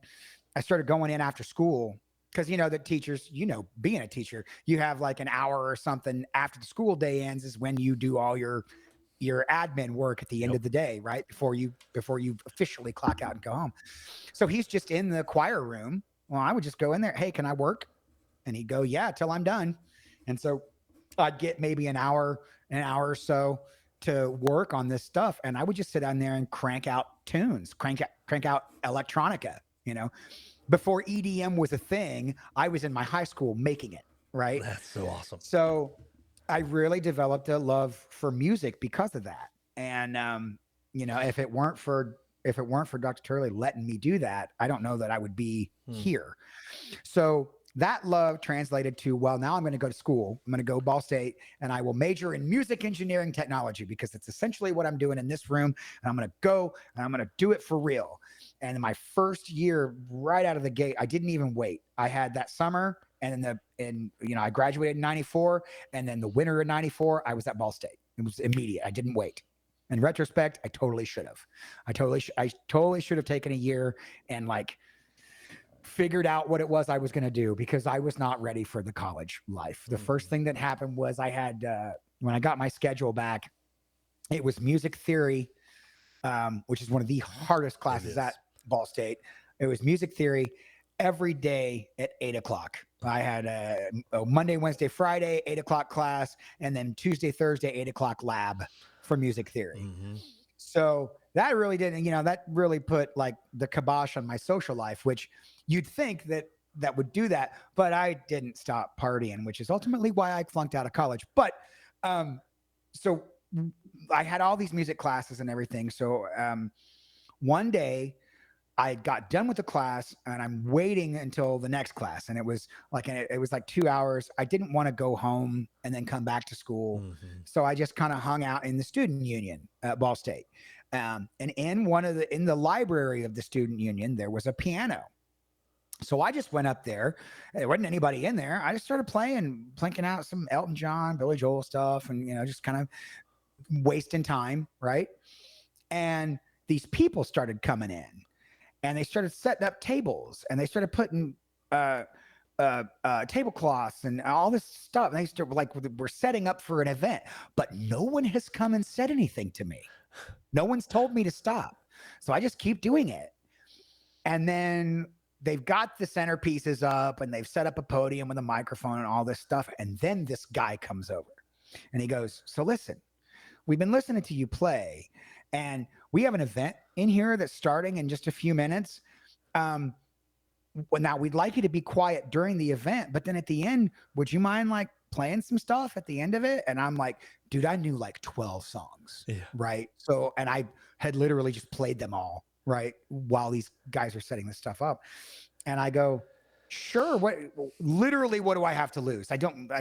Well, as they're sitting there talking, I have no idea how long their event is. And I'm looking at my watch and I'm like, dude, I'm missing class right now. Uh-huh. Like, but I didn't want to get up.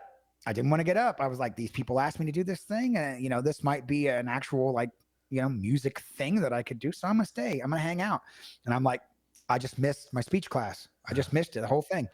And then right as I'm like, this was a bad idea. I've totally missed my class and whatever. This guy goes, okay. And then we've got this, because I'm not really paying attention to what the hell they're saying. Right. I was some academics board dinner thing. I literally to this day have no idea what it was. But the guy goes, and over here we've got Pete Lents is gonna play some songs for us and stuff. And I went, oh crap, this is me. It's my turn now. So I just start playing like every song I can think of. And then most of it's like Billy Joel and it's Elton John and it's Bruce Hornsby. And it's like everything that I knew at the time. People were asking me to play stuff. And I was like, well, I'll try it and see, and then I could kind of get through it or whatever. Little did I know, someone in the back of the room while I was playing and everybody's laughing and carrying on, singing along with me, having a great time. Somebody in the back of the room passed around a cup and everybody started putting money in it. Oh, wow. I didn't know any of this. The event gets done. They all want to file out. The same dude that asked me to stay comes up to me at the end and he hands me this cup and he goes, this is from all of us to you, man. Thank you so much for staying and doing this. And I look at it full of money, right? And so I leave the student union. I've already missed my classes for the day. So I was like, okay, well, I'm done now, So I take it outside and I kind of pull the money out and I count it. And there was $200 in there. Oh, man. And I was like, so I did in my head, I went, so I just skipped a class and made $200 on a lark because I knew some songs. I went to the ombudsperson the next day and dropped out of school because I was like, I used real world application of the knowledge that I had gained just by being a musician anyway. And people just paid me for it. Well, I'm going to go do that. So I already had a job. Like I was working at Arby's on Wheeling. Oh, actually. nice. Yeah. And I worked there for a long time, but I was working there already. So I'm just like, I'm going to form a band and start doing gigs. So I did. I formed a band and started doing gigs and got paid. And, and that was the beginning of the end. That's when I learned that I could make money making music. That's what I've been doing ever since. You didn't happen to work at Arby's with Kevin Sutton, did you? No. He worked at that Arby's as well. So did he? Okay. Yeah. I would have worked there in 96. Okay. Was when I started working there. Sorry. Sorry. Tangent. 95. Okay. But I did ended up working with some people that we went to high school with. Oh, really?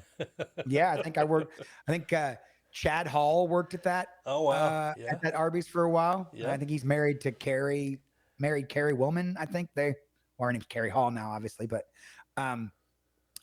worked there he worked there and yeah. So we eventually did work with some people that, kids that we went to high school with did work there, but I really didn't pay much attention. We were talking about those recreational drugs. That was when I was doing a lot of that. So, it gets a little blurry. It does. It's so interesting to me. You were talking about, hey, here's an opportunity. I can use real world application. My college journey was similar in some respects where I very quickly learned I wasn't prepared to go to college and that my mentality was to go out and make some money. And I was already working. I think I was working at Val at the time when I was still at Ball State, and I dropped out very quickly. And I miss Val. Oh, buddy, man, me and Rob Hess would be making bicycles uptown, and then we'd go upstairs on the third floor and race them around. It was so much fun. Yep. But you told that story in a previous episode. I remember that. Man, I love that place. I got my fingers stuck in the elevator one day. I still have scars on my hands from getting my fingers stuck. So it was like a clamshell. It opened top to bottom. So and then closed in the middle. And I pushed it up. It's a freight elevator. Yes. Right? I pushed those doors up, and we're talking about probably 800-pound steel doors that go up into a steel shaft that is backed by concrete walls. and I push the door up, and my hands get stuck in between this, like, I don't know, Oh it God. might have been, it wasn't quite a half-inch gap, but it was a little bit more than a quarter inch. It was big enough to get the bones of your fingers stuck in there because Ooh, it yep. got me almost to the bone. And there my fingers are stuck in this door. And I remember it was either Rob Hess or Eric Hawk looking back at me like, what do you do? Like they thought I was messing around because, well, I probably goofed around a lot. You probably That would be a were, yeah. guess. And I'm like, I'm stuck, and I probably said, oh, shucky darn or something. And I had to yank my hand Yeah. back out of there. See, as a piano player, you just described one of my Oh, that's got to be a all-time big fear. fears. Is something happening to my hands, Oh, man. Like, I, yeah, I just, I don't know what I'd do if I found myself uh, unable to play piano or even sing, because that's I've I've pushed everything about my life towards music performance with the bands that I'm in, the original music that I mm, recorded. We didn't even talk about that yet, I know. but I've like got notes, all of brother. this stuff. Oh, okay. But I don't know where I would be if I wasn't able to play. Yeah. Like I would. So getting your fingers stuck in a freight elevator. Ah, nope, nope. That's that's one of my fears right there. That's really interesting. You brought up that moment at Ball State, because I'm looking at these highlighted notes I have. I don't know if you can see it. I'm like flashing something. It could be anything. I can, but I can't read I could be throwing you something them. that has something from work. See, I've got it right here, and it could say something about furniture, but it says what inspired you to follow your dreams, and or I don't even think at that point you knew it was a dream, but that Mhm. it's like these little nuggets that get dropped in front of us, that guide us a little bit, and here's this opportunity that gets dropped in front of you, uh, unimaginable, because at the Mhm. moment, you're like, I wouldn't even think somebody's going to ask me to play and then pass the skip around and pay me. You know what I mean? No, I didn't And even mind. Yeah. how that led you in the direction to where you are now. And had that not happened, what you know, I don't know that you can answer what's Pete Wentz doing if that didn't happen that day. Yeah. No, I don't. You know? I don't. I mean, maybe I would have turned into a chef. I spent a lot of time Hmm. working in restaurants, so like I may have, and towards the end of me working in restaurants, I did get really good at it, like in terms of and cooking and recipes and things like that. So I may have gone that route, but I'm really glad that I that the music route was the one that worked Yeah, out for me, man, because that I am too. that's just it's been a delight. It's been, playing in front of people, playing music for a living, and knowing that I mean, my Yacht Rock band recently played our hometown. We played at a venue here in Charlotte called Amos's South End, Hmm. and it's a big venue here. See air it holds 599 is the capacity, and we sold almost 500 tickets. We came very, very close to a sellout, Wow. and it was like, and the whole room was just jumping and they were into it and they were singing along, and I'm looking out over the sea of people. Some people I recognize, but a lot of people were just, and everybody's wearing captain's hats, and they've got you know uh flamingo jackets and stuff, and it's like, dude, these people are coming to my show wearing cosplay. Like, That's so awesome. what is happening right now? What even is my life at this point? And so to have that, I mean, to have that at 47 years old, Hmm. like that's just, I don't know. It's taken me a long time to get to this point with a project that is this lucrative. Yeah. I mean, when we walked out of there and they gave me the settlement at the end of the night, I was like, holy, what? How much did we make? Man, that's a whole How different many cup. tickets did we sell? Like, that's a whole different cup. It's a You're whole damn different right it cup, is. brother. You're damn right it is. That was you see that thing's got 4 figures on it, and you're like, okay, all Nice. right, There you go. we're doing the right thing. you know? Well, I was in Charlotte recently, and for the Ed Spaces convention, and I reached out to you, and unfortunately, you weren't playing Yeah, anywhere that. yeah. But we ended up going out to a karaoke bar called, I think it's called Noda 101, maybe. Uh-huh. I'm Um, familiar with Noda. Yep. yeah, we went down there, and there were some good people. There was some good singing going on. There was some terrible singing going on, but you couldn't even get on the list. Like we got there around 10 o'clock, I think, maybe 9:30, 10 o'clock. Couldn't even get on the list. It was ridiculous. Yeah, if you ever get this way again and you're here on a Tuesday, I need to take you to Smoky Joe's. Okay. Smoky Joe's is where you and that's not really a karaoke bar, but the music and the talent that you'll be able to see that night is unbelievable. I love Smoky Joe's. It is like it for a long time. I called it church because Oh we yeah. went every Tuesday. Oh, that's so Um, good. and that's been, I don't go as much as I used to, but I'm on the short list for replacement players for their Oh, jam night. nice. Yeah. So when their primary keyboard player can't do it, a lot of times I'll get a call, be like, "Hey, can you come and play keyboards in the house band tonight?" I'll be like, "Yeah, I'm not doing anything else. It's Tuesday, you know." So, Interesting you bring that but up that's because Derek Jones went to a place called Leaper's Fork or Leaper's Ford in Nashville. It's mm, outside of Nashville, and you have to pass some gorgeous homes to get out to this little grocery store that had an open mic night on Thursdays. And he nice. religiously went to that open mic night every Thursday. Over three, Hmm. like 3 years of going Yeah, there before he finally had a connection with Billy Ray Cyrus's brother, Mick Cyrus. He met him in there one night, and that's where his career took that's off. where it goes. But it was Yep, that yep, consistency. And I've mentioned that before, that this, just as with this podcast, I didn't release it until I had multiples already ready to go, for sure, for so that sure. I knew I could continue, that I wasn't just constantly playing catch up. This is the first time I'm playing catch up, by the way. So I'm I typically have four or five in front of a guest that's ready to go, and right now I Right. don't. So you are coming out this Sunday. Uh, so Yay. it's Mhm. it's very un it's way out of character for me to not be ahead of the game. But I was that consistency piece with anything we do. They talk about 10,000 hours of becoming an expert Yeah. in any type of field. And boy, that's so true. Uh, as a teacher, it was year 3 for me before I felt like, okay, I can do this. It was two Hmm. years of survival. It might have been Yeah. 2.5 years of just feeling like I suck. I shouldn't be teaching. I'm terrible. I shouldn't be in here. I can't control a class. The kids hate me. The parents don't like all this stuff. And then that year 3, it was like, huh, I think I can do this. Year 4 became even better. And year 5, man, I felt like I was a champ. I just, I hit a groove, I think year 4, it might have been year 4 when I was teacher of the year in my building.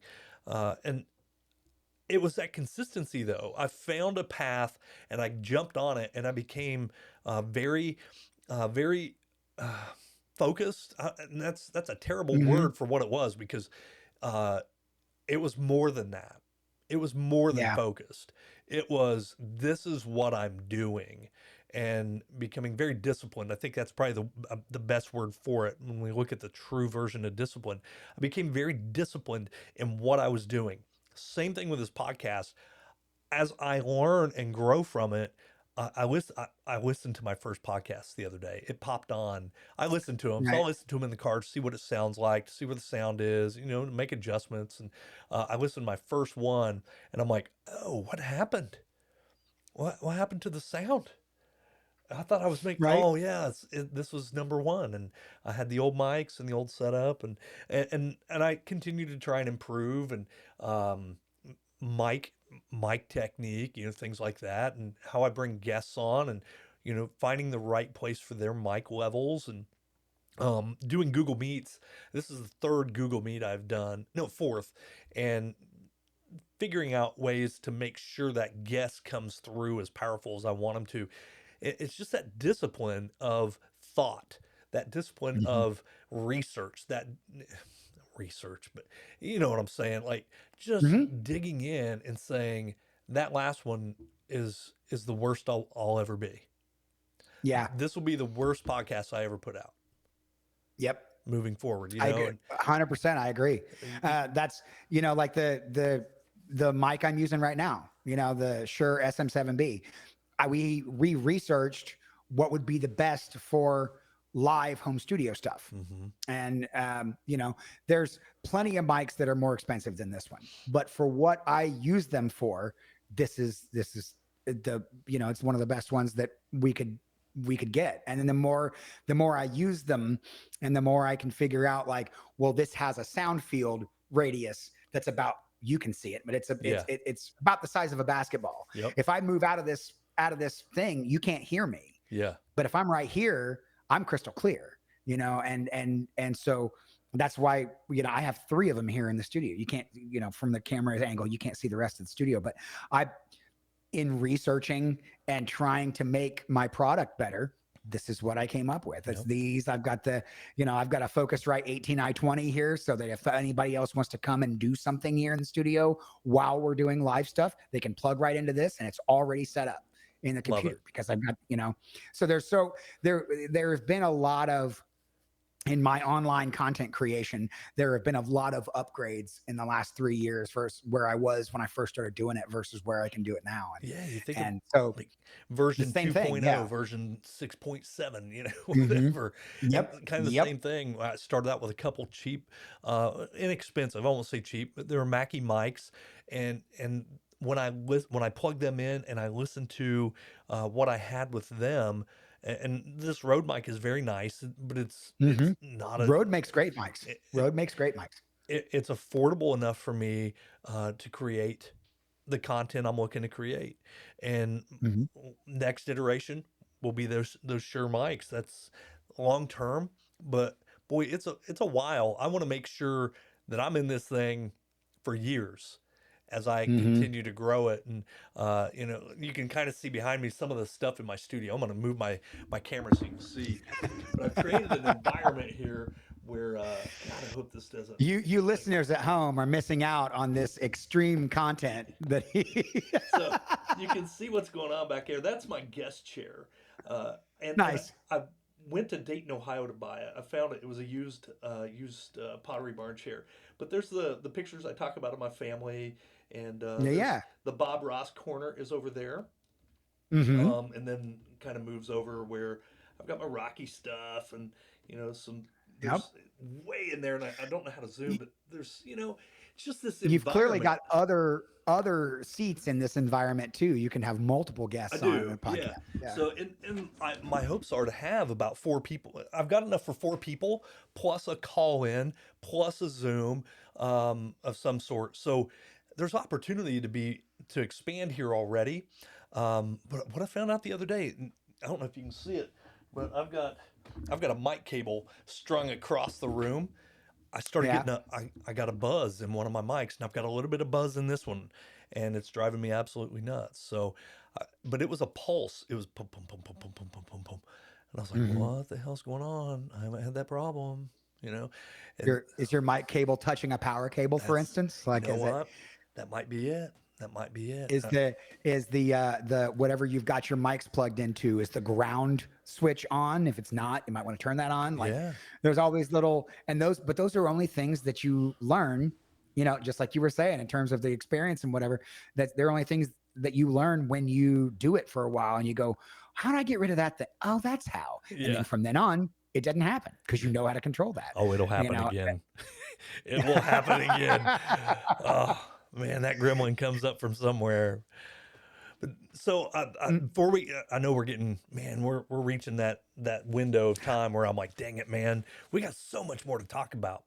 All I right, know you should start rifling. We, I we, know. we need to stay on task. Oh, dude, This we is went already to gearing up to be one of your longest episodes. I'm ready. we're I'm ready for it. we're getting there. So we talked about Abacab. We talked about the Yacht Rock, the originals. I want to touch on that because you sent me a link, and I went through all 10. And you talk about, like, I'm hearing your Yacht Rock. I'm hearing Rush. I'm hearing Genesis. I'm hearing just straight up Southern. I'm hearing some really cool stuff going on in there. Uh, your your catalog of interests has to be as eclectic as anybody I've been around. And it shines Thank you. through in what you're doing, and I can tell it's not by accident that No, you want to show the respect of the music that you love and that has inspired you, and it does. It comes through. Each song has a cohesive theme to it, like all through all 10. Um, but I felt like each was different enough to have its own identity, and that doesn't happen. That's not by I'm accident. I'm so glad that you got that out of it, because that's one of the things that we wanted to do when we made the album, was to make sure that each that even as the album has a through line, each song it exists as its own little Hmm. entity. You know, the you've got that Maroon 5 style bop at the Hmm. beginning, and then the one right after that's got Leonard Skinner Southern influences. The one after that has got the Elton John influence, and then all of a sudden there's New Orleans horror, Uh-huh. in the song "You," and then there's punk with Superhero Valentine, and Yep. then there's prog with Clockwork, and then there's R&B with Advice, and and it just goes on that record. And like, we just tried to make sure that each song was stylistically different enough that it existed on its own merits, even as when you listen to the entire album, there is a through line through the whole thing. Yeah. So the way that album was made, for your listeners, my original project is called Art and Pete. Art and Pete. And I make this music with my good friend Art Mays, who lives in Chicago. So Oh we wow. remote work a lot. Um, he and I started making music back. I call it my college years, but I had flunked out of college by this point. Um, he's a guy I started hanging out with back in the day, and we kind of gravitated towards each other. He was a musician, played great guitar. Um, and had a lot of really lofty musical ideas, and we kind of we fit together like some Tetris pieces, and we come from vastly different influences. But the stuff that we would make together was um, stylistically unique, and we drifted apart as people are wont to do. And you know maybe 5 or 6 years ago, he called me up out of the blue, and he was like, "Hey, you remember that song we did that was really really long and it had all these crazy parts in it, the song Weather Patterns?" And I went, "Yeah, I remember that." And he goes, "We should go back into the studio and record that." And I said, "Well, funny you should say that, because I'm literally a professional musician now, and I have contacts and I have connections. We can get this done." And so we went in the studio and we made a EP, a 4-song EP called Weather Patterns, which is, all the music that I'm talking about, by the way, is all up on all the streaming sites: Spotify, iTunes, Apple Music, Amazon, YouTube, all the places you can get music. This is all up there. Um, so we made a 4-song EP, and then we were like, that was really fun. Let's write new stuff. And so we started working on songs that would eventually become the album Childish Things. Um, we decided, on the advice of some people who were in the music business, we decided that we were going to release each song piecemeal. We were going to release them one single at a time. And while that's definitely good to get hype around this one song. Once the people listen to that one song, it's just the one song. Is there more? Hmm. And so you do tend to keep their interest, but that interest will start to wane if you're not on top of your release schedule. And we definitely were not. There was like 6-8 months between the first song and the second song, almost an entire year between that uh, song and the next song after that. And so it was like, we're not going to do this. Like, now we just need to finish the record. Enter COVID. When COVID happened and it killed all of my music prospects, I couldn't go to a studio anymore. My neighbors were like, "You should jump on Twitch. You should start a Twitch show." So I did, and turned out Twitch actually was pretty lucrative. I gained a lot of followers, and wow. I had a lot. My view count went up over time, and they would subscribe, and they would do the in-app currency called bits. They would throw that at me, and of course Twitch would send me a check every month, which was great. I was like, I'm making money again doing music, and I don't have to leave my house. Wait, we should sink this money that I'm making into the studio to do all of this stuff, which is where I got all these mics and all this other Okay. crap that I've got. Well, during that time, Art approached me and was like, "Look, we can't work on the album. What if we wrote songs on your show?" And I went, well, we had a whole discussion about, well, how would that even work? And we worked out, like, I would have him come in on audio through Discord so that my show could hear him from Chicago. And then we gave the audience parameters on how to write songs. That we would tell them, hey, you need to give us a key, a style, a genre, what is the song going to be about, so forth and so on. And then every so often we would do what eventually became known as Songworks, was the name of the show. Okay. And so it's like, today on Songworks, we're gonna write a song today. So I want you guys to start generating ideas. What do you guys think should be in this? And all of a sudden, chat would just start lighting up. Well, I think it should be about this. Well, I think it should be about this. You should make it like this. You should be about so forth and so on. And they would just throw ideas. On Art's side, at his house, he would actually have a laptop with a notepad up, and he would type in everybody's idea into the thing. And he is a musician, but he's also an incredible lyricist. Okay. And so he would take these ideas and formulate them into song lyrics. Meanwhile, while he was doing that on the show, I would start playing little licks, little riffs, and he'd go, "Ooh, I really like that. Play that thing over and over." So I'd play it over and over, and then you'd hear him going, and then I'd have his screen. We had a Google Doc that we shared between the two of us, and then I'd have it up on the screen on the show, and you could see him typing lyrics, and he'd go, "Try to sing that and use this," and he would, because there's a lag in audio, he'd snap his fingers to the tempo, and he'd go da da da da da da da, and he would tell me, "Sing it like this over this lick that you're playing." So I would play the lick and I sing it, and I'm like, okay, we've got a working verse. Now what's the main idea of this song? So this process would continue over and over until we had a fully functional song by the end of the show. And then about 3 or 4 songs in, I said, okay, so here's what we're going to do. We're going to keep doing this until we get to 10 songs. Once we get to 10 songs, I'm going to take these 10 songs. I'm going to go grab a bunch of guys that I work with in my bands. I'm going to form a new band to go into the studio and record these songs and put out a record dedicated to you guys. And so that is how Songworks Volume 1 got made. So all of the songs that you hear on that record that you're doing were actually written live in front of people with other people's suggestions, and how that was, it's essentially the very definition of crowdsourced songs. Really? So yeah. So after we put that record out, we immediately were like, we should make another one. Let's continue Songworks. Let's continue these shows and make another record. And as of today, we wrote 10 new songs. 3 of those 10 songs have already been handed off to the mixing process. They're done. I've got a couple more overdubs to put on some of the other stuff, and then those songs can move over to mix.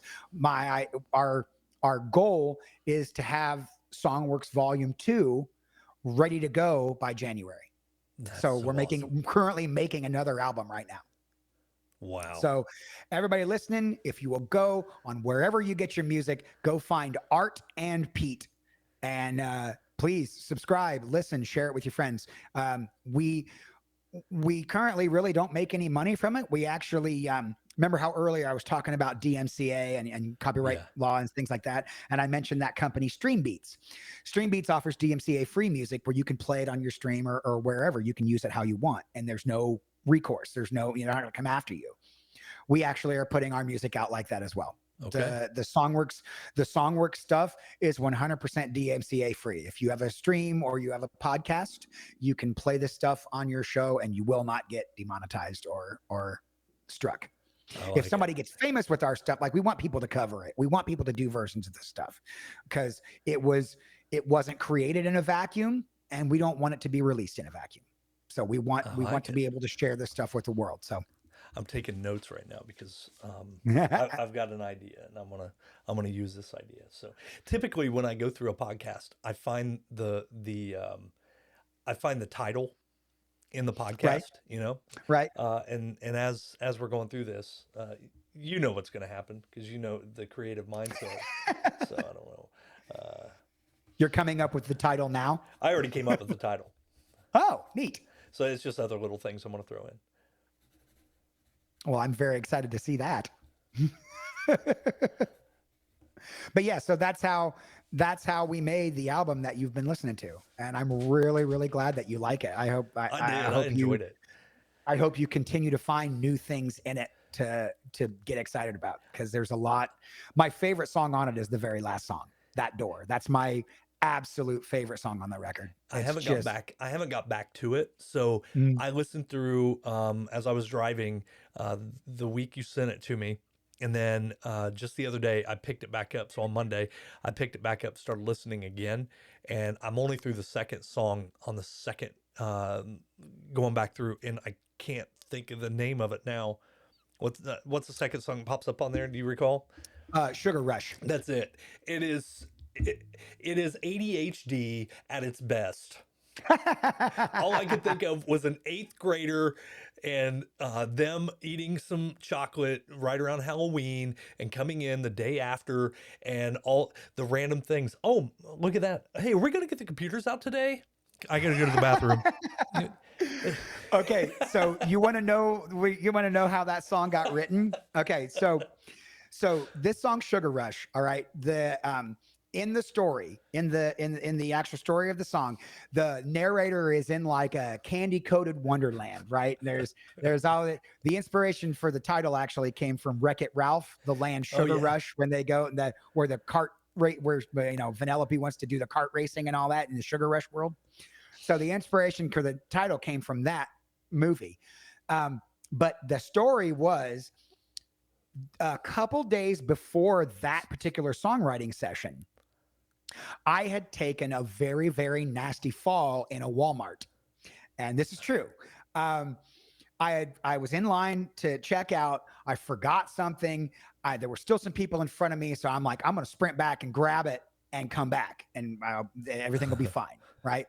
So I take off into a sprint, and I've got a clear path, no problems.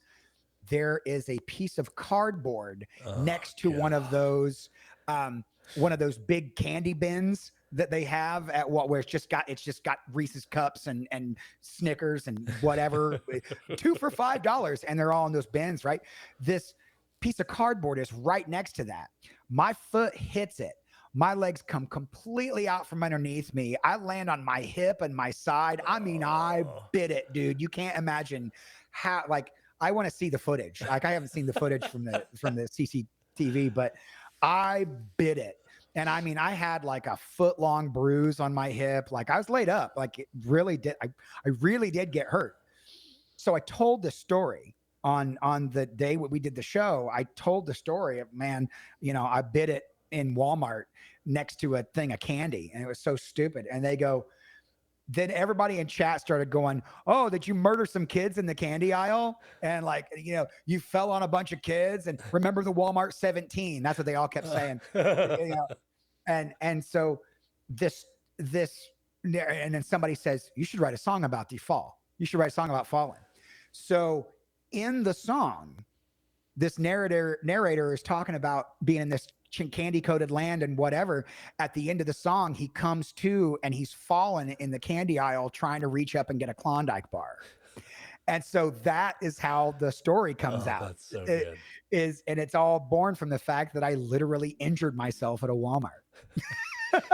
Knowing that it's crowdsourced, inspired lyrics, stuff like that, and then the story there makes so much more sense. Right. So when you go listen to it, you listen to it, he's going, I think I can almost see my house from here. And there's chocolate covered things in the air. And it's so cool. And then he comes to and was like, now I know what I won't do for a Klondike bar. Makes so much more sense. Man, is he trying to be an eighth grader on a sugar high? That's all I can think of. And that's exactly what happened. Yep. All of the lyrics in the song are inspired by some sort of candy.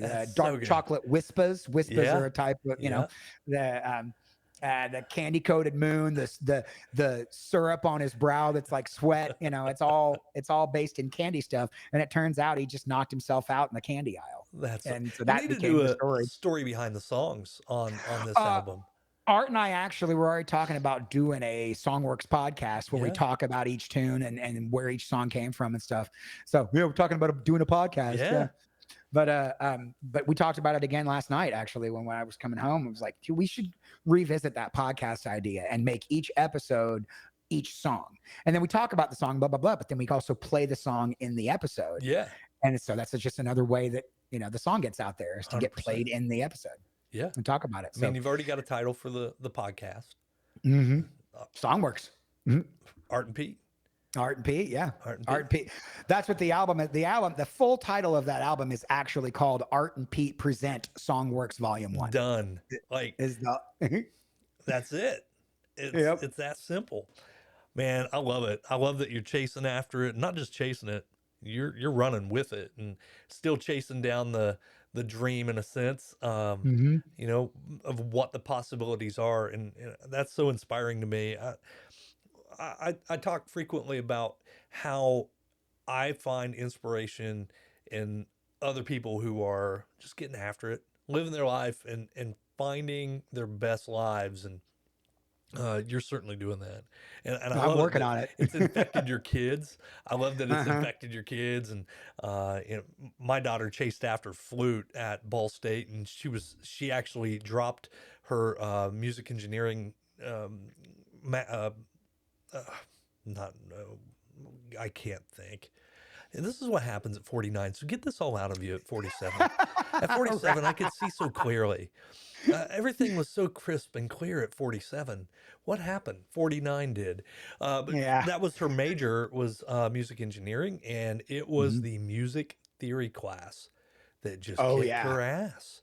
You hmm know, it's It's a fantastic class with a lot of really, really, really useful information, yeah, but it is so unforgiving. yeah, It is so beat you over the head, and you've got to get it right. And D is not passing. right, Like I was told very, very early, you've got to get an A or B in this class, or you'll have to take your jury over again. yeah, Like you'll have to, because you have to excel in this class to do the rest of this program. yeah. And I was set up for failure because my Oh first my god. experience in college was an 8 o'clock class every day, and it Uh, was music theory. That's what I had to wake up to, and it was that was a nightmare. But I mean, everything that I learned in that music theory class, even though I failed it, everything that I learned in that music theory class, I still use to this day. oh yeah, Every yeah. single Uh, voice leading, uh, arrangement, chord progressions, how to properly notate chords, how to, how scales and everything. I use it all to this day. Coming back to that practical knowledge piece, I was I failed miserably at 18 at college, but coming back at 36, I had a totally different mindset. Number one, I had kids, and I wasn't going to fail.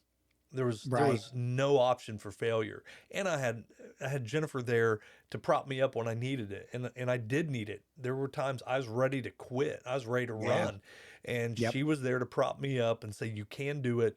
And I owe so much for that. But um, I realized it was interesting how many times I would come home and I would say to her, "Oh my God, today we were talking about this, and I had no idea. But I already understand seven hat theories. Oh my God, I've used that when I was working at JD Bywriter, and we did that. I just didn't know there was a name for it." And I would like geek out on her on this stuff that I had learned that I already knew and understood and had used in real world circumstances and had to utilize. As a collector, I was out repoing cars. I had to understand interpersonal relationships. I had to understand hmm communication technique. I didn't know there was a name for so many things or a theory behind the things that I was doing. And I think the same thing has happened for you. If you went back now after knowing and practicing and hmm becoming, you're at an expert level, you are using this at a level, you've got the 10,000 hours in place, you would realize and you would go, oh my gosh. And you would come home and you'd be like, honey, all this crap that I was tripping about when I was a freshman at Ball State, I've been doing it the hmm whole time. I'm doing it. Yeah. Like, I get it Yep. now. And, you would understand the nomenclature that goes along with it so much better. And it would make sense. It's like, I try to explain to people that my educational experience wasn't so much of a um, learning process in learning the skills, but it was learning that there was theory and um, research behind the skills that I had used and learned and practiced for 18 years before I went back. Right. Now, obviously, the teaching technique and those types of things, the specialization, that was different. And that was a learning process. But even then, many of the things I had utilized as a coach, as a parent, became apparent to me in class. Holy crap, I get it. I understand that now. Mhm. Now I know why I was doing that, where it just felt natural in a way of I may not understood why, but it worked. And I think you're in the same Mhm. thing. You may not Oh yeah. understand exactly why it works, but you know it works.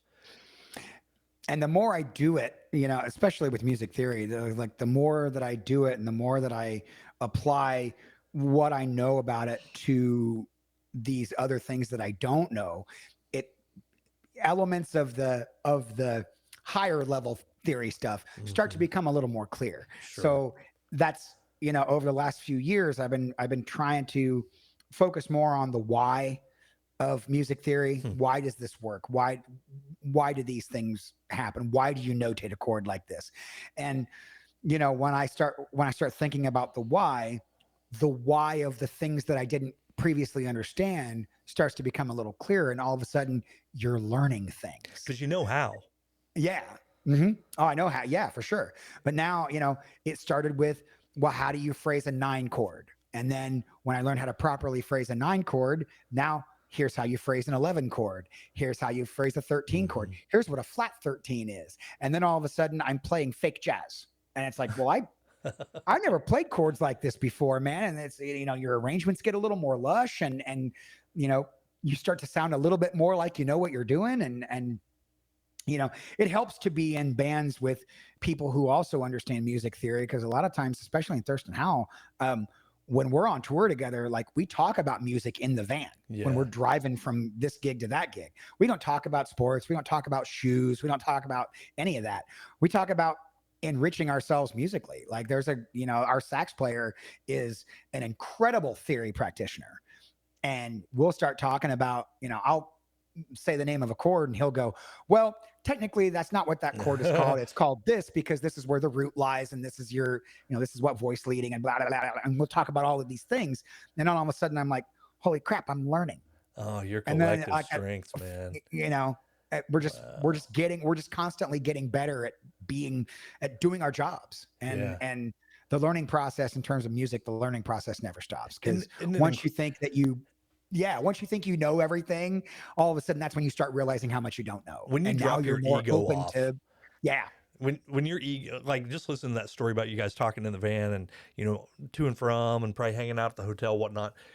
That when you drop your ego and you're not worried about being cool or knowing something more than someone else or one upping or having your name attached to it, hmm, all of a sudden it just becomes so much more clear, oh you yeah. know And you start to think to yourself, why did I let my ego get in the way of me learning oh stuff? Did I god, really think man. that knowledge was so stupid that I had it all figured out when I Right. could have been learning this whole time? And at 47, now I'm becoming a better musician. Dude, I could have used that shit when I was 30. Right. You know, I could have used that ability back then, and I scoffed at it because, well, I think I'm making money making music. I don't need to learn anymore.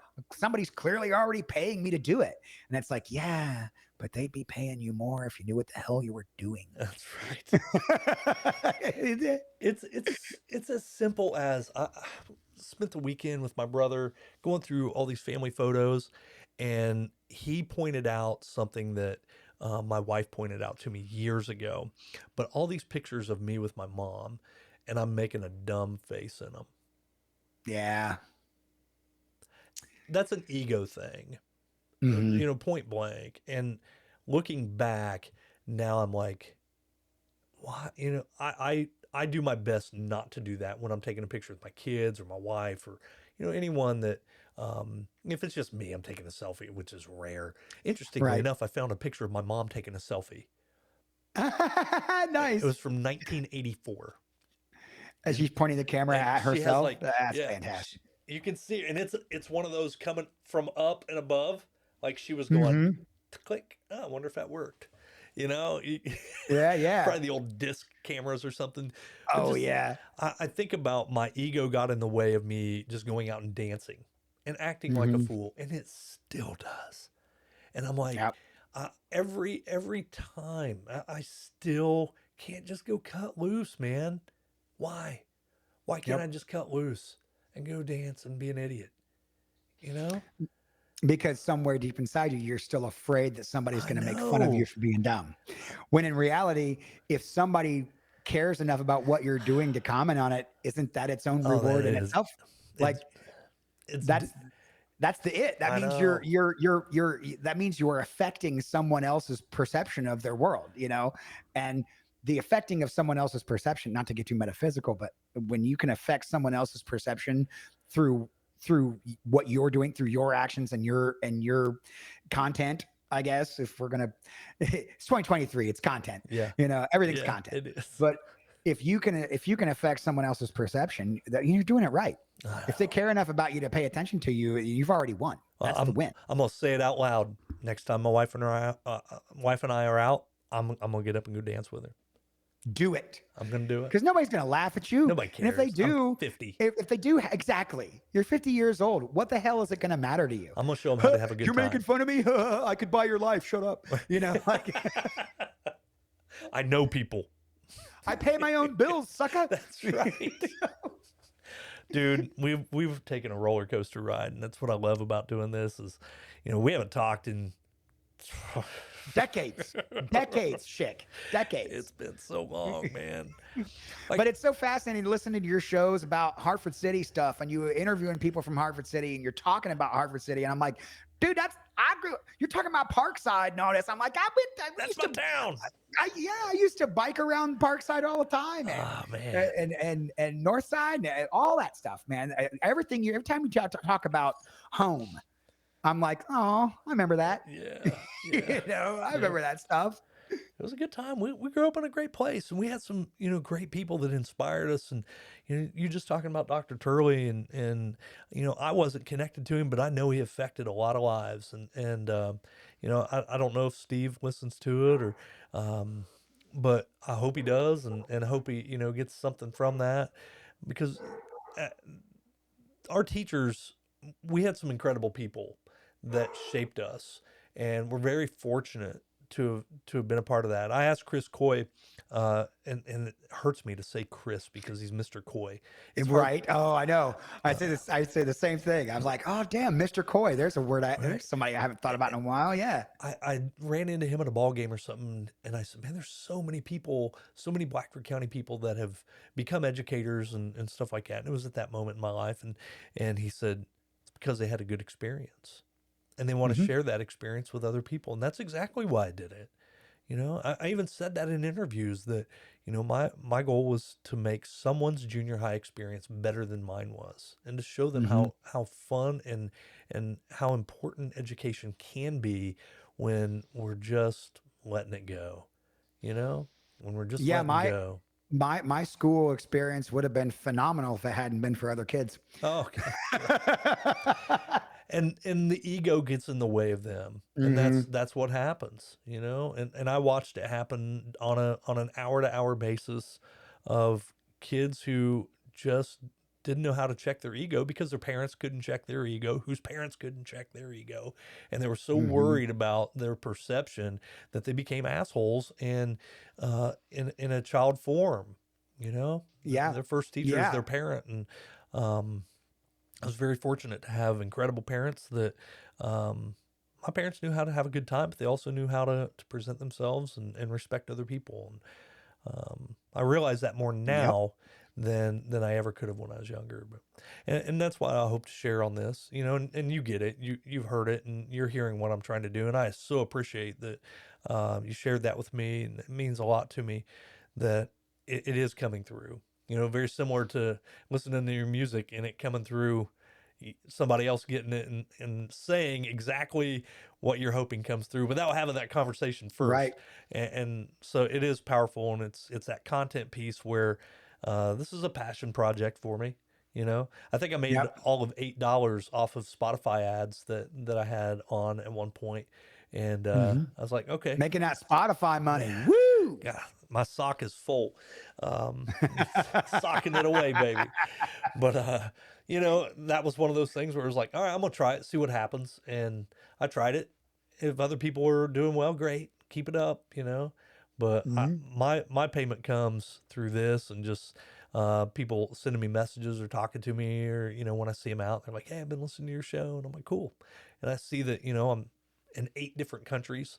That's pretty cool. Mhm. Um, Yeah, right? yeah, like I was like, what, South Africa? How did I get in South Africa? You know? Right?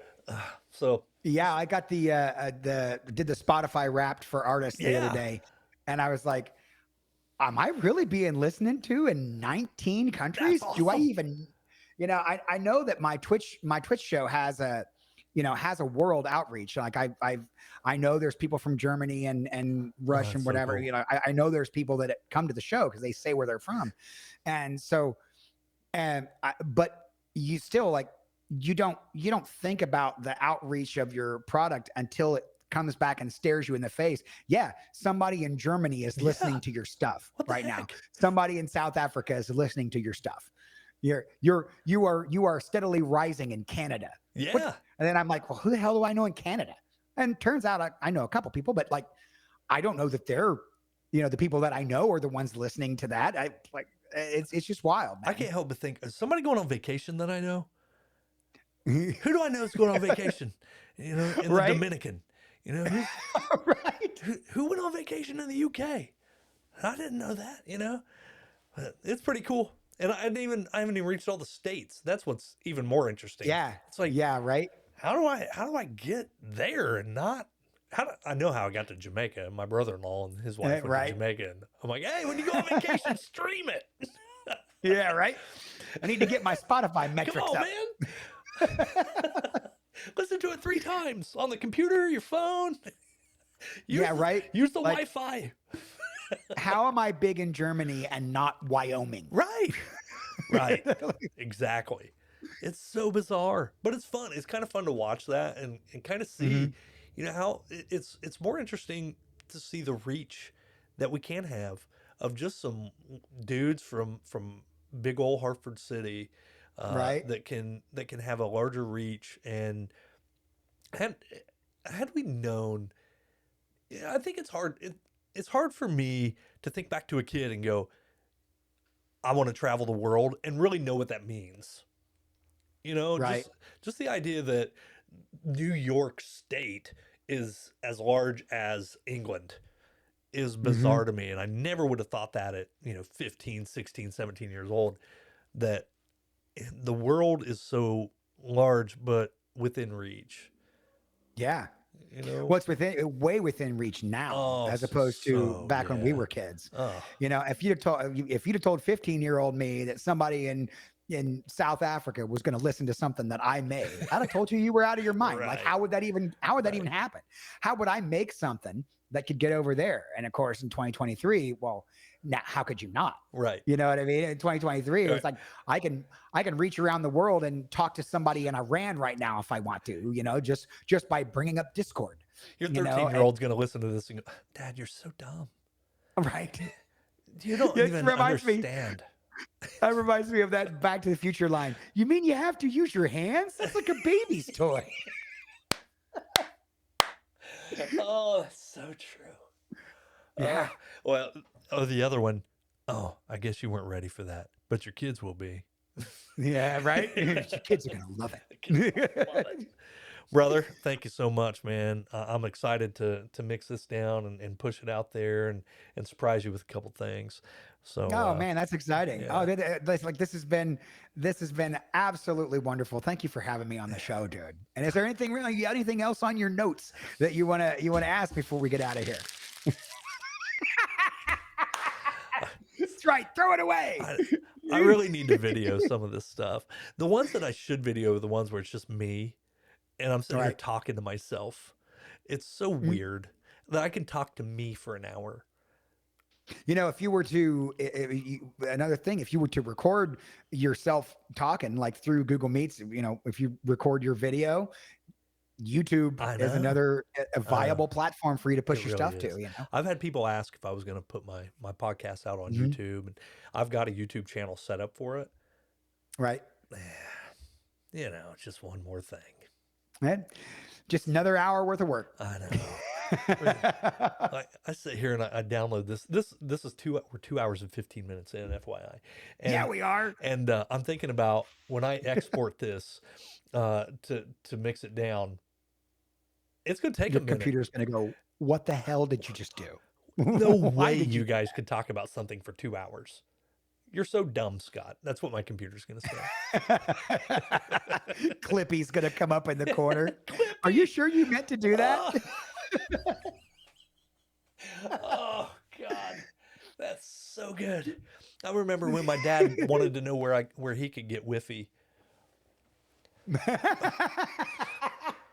Where do I get some of the You mean Wi-Fi? it doesn't just come out of the wall? Just Dad, it's Wi-Fi. Wi-Fi? Is that Wi-Fi? Yes, Dad. Wi-Fi and Wi-Fi are the same thing, but we say Wi-Fi. Yep.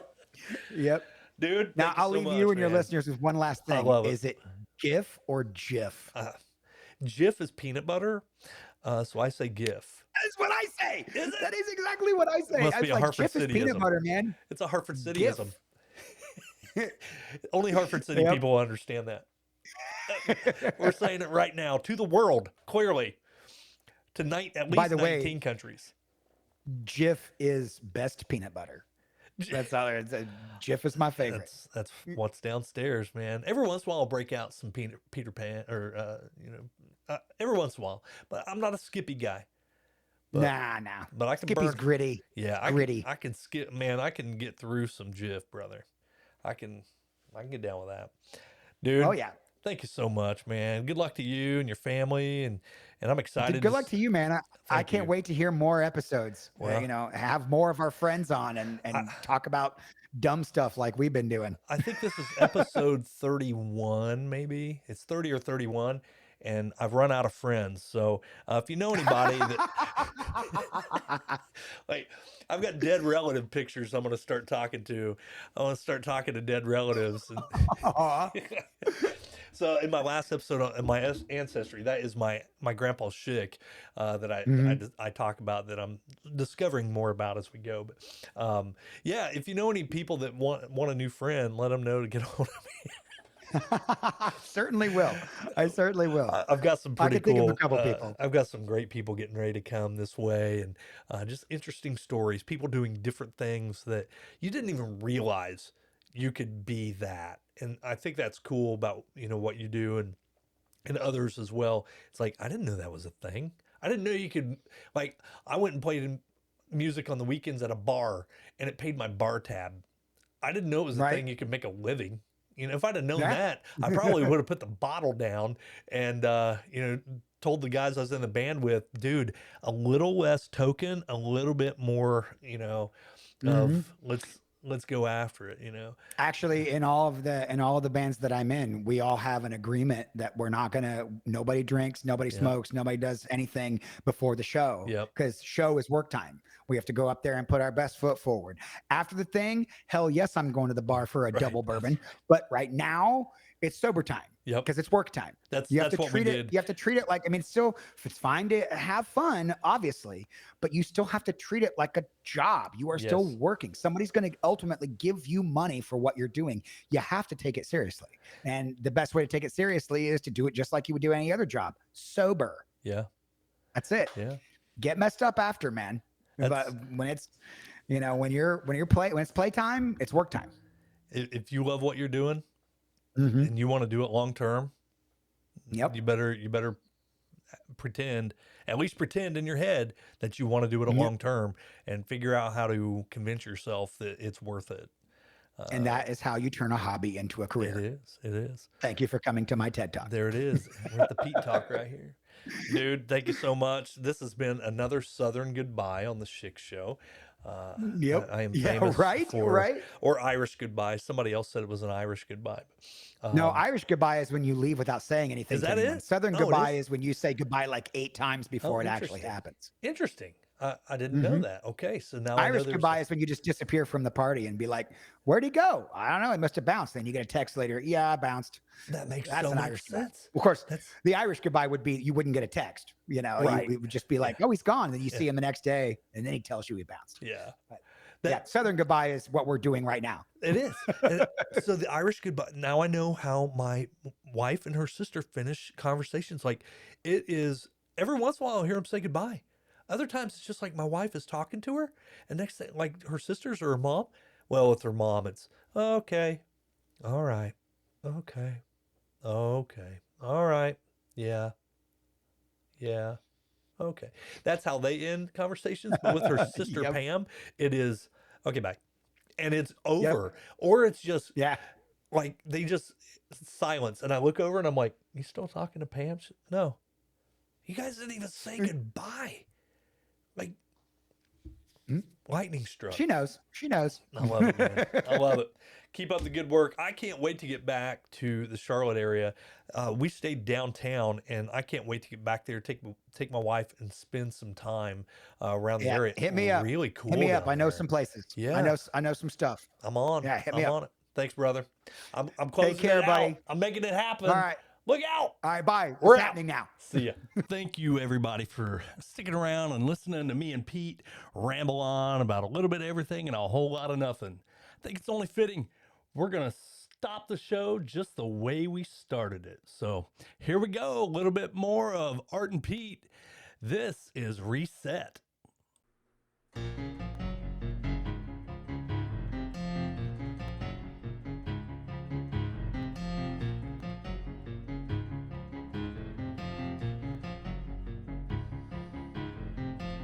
Didn't take much to put me off today. A sudden shadow, a look, a hint of gray. Once in a while I knew what I wanted. Just for a while I flirted with death.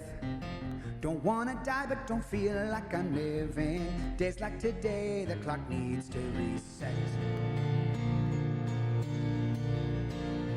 Sometimes I feel like a slug in a sweater, moving too slow in the pulse wearing thin. Don't need to pop a new tune in the jukebox. Stop it, rewind it, and play it again. Play it again. My sense of timing is 2 time zones away. Can't wrap my brain around anything I say.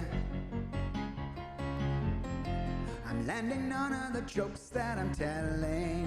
I've got the yoke but still crashing the jet. Don't wanna die but I can't call this living. Days like today the clock needs to reset. Sometimes I feel like a sloth in a trench coat, moving too slow, it's a sinister spin. Scratching my way across the grooves in the vinyl. Pick up the needle and play it again.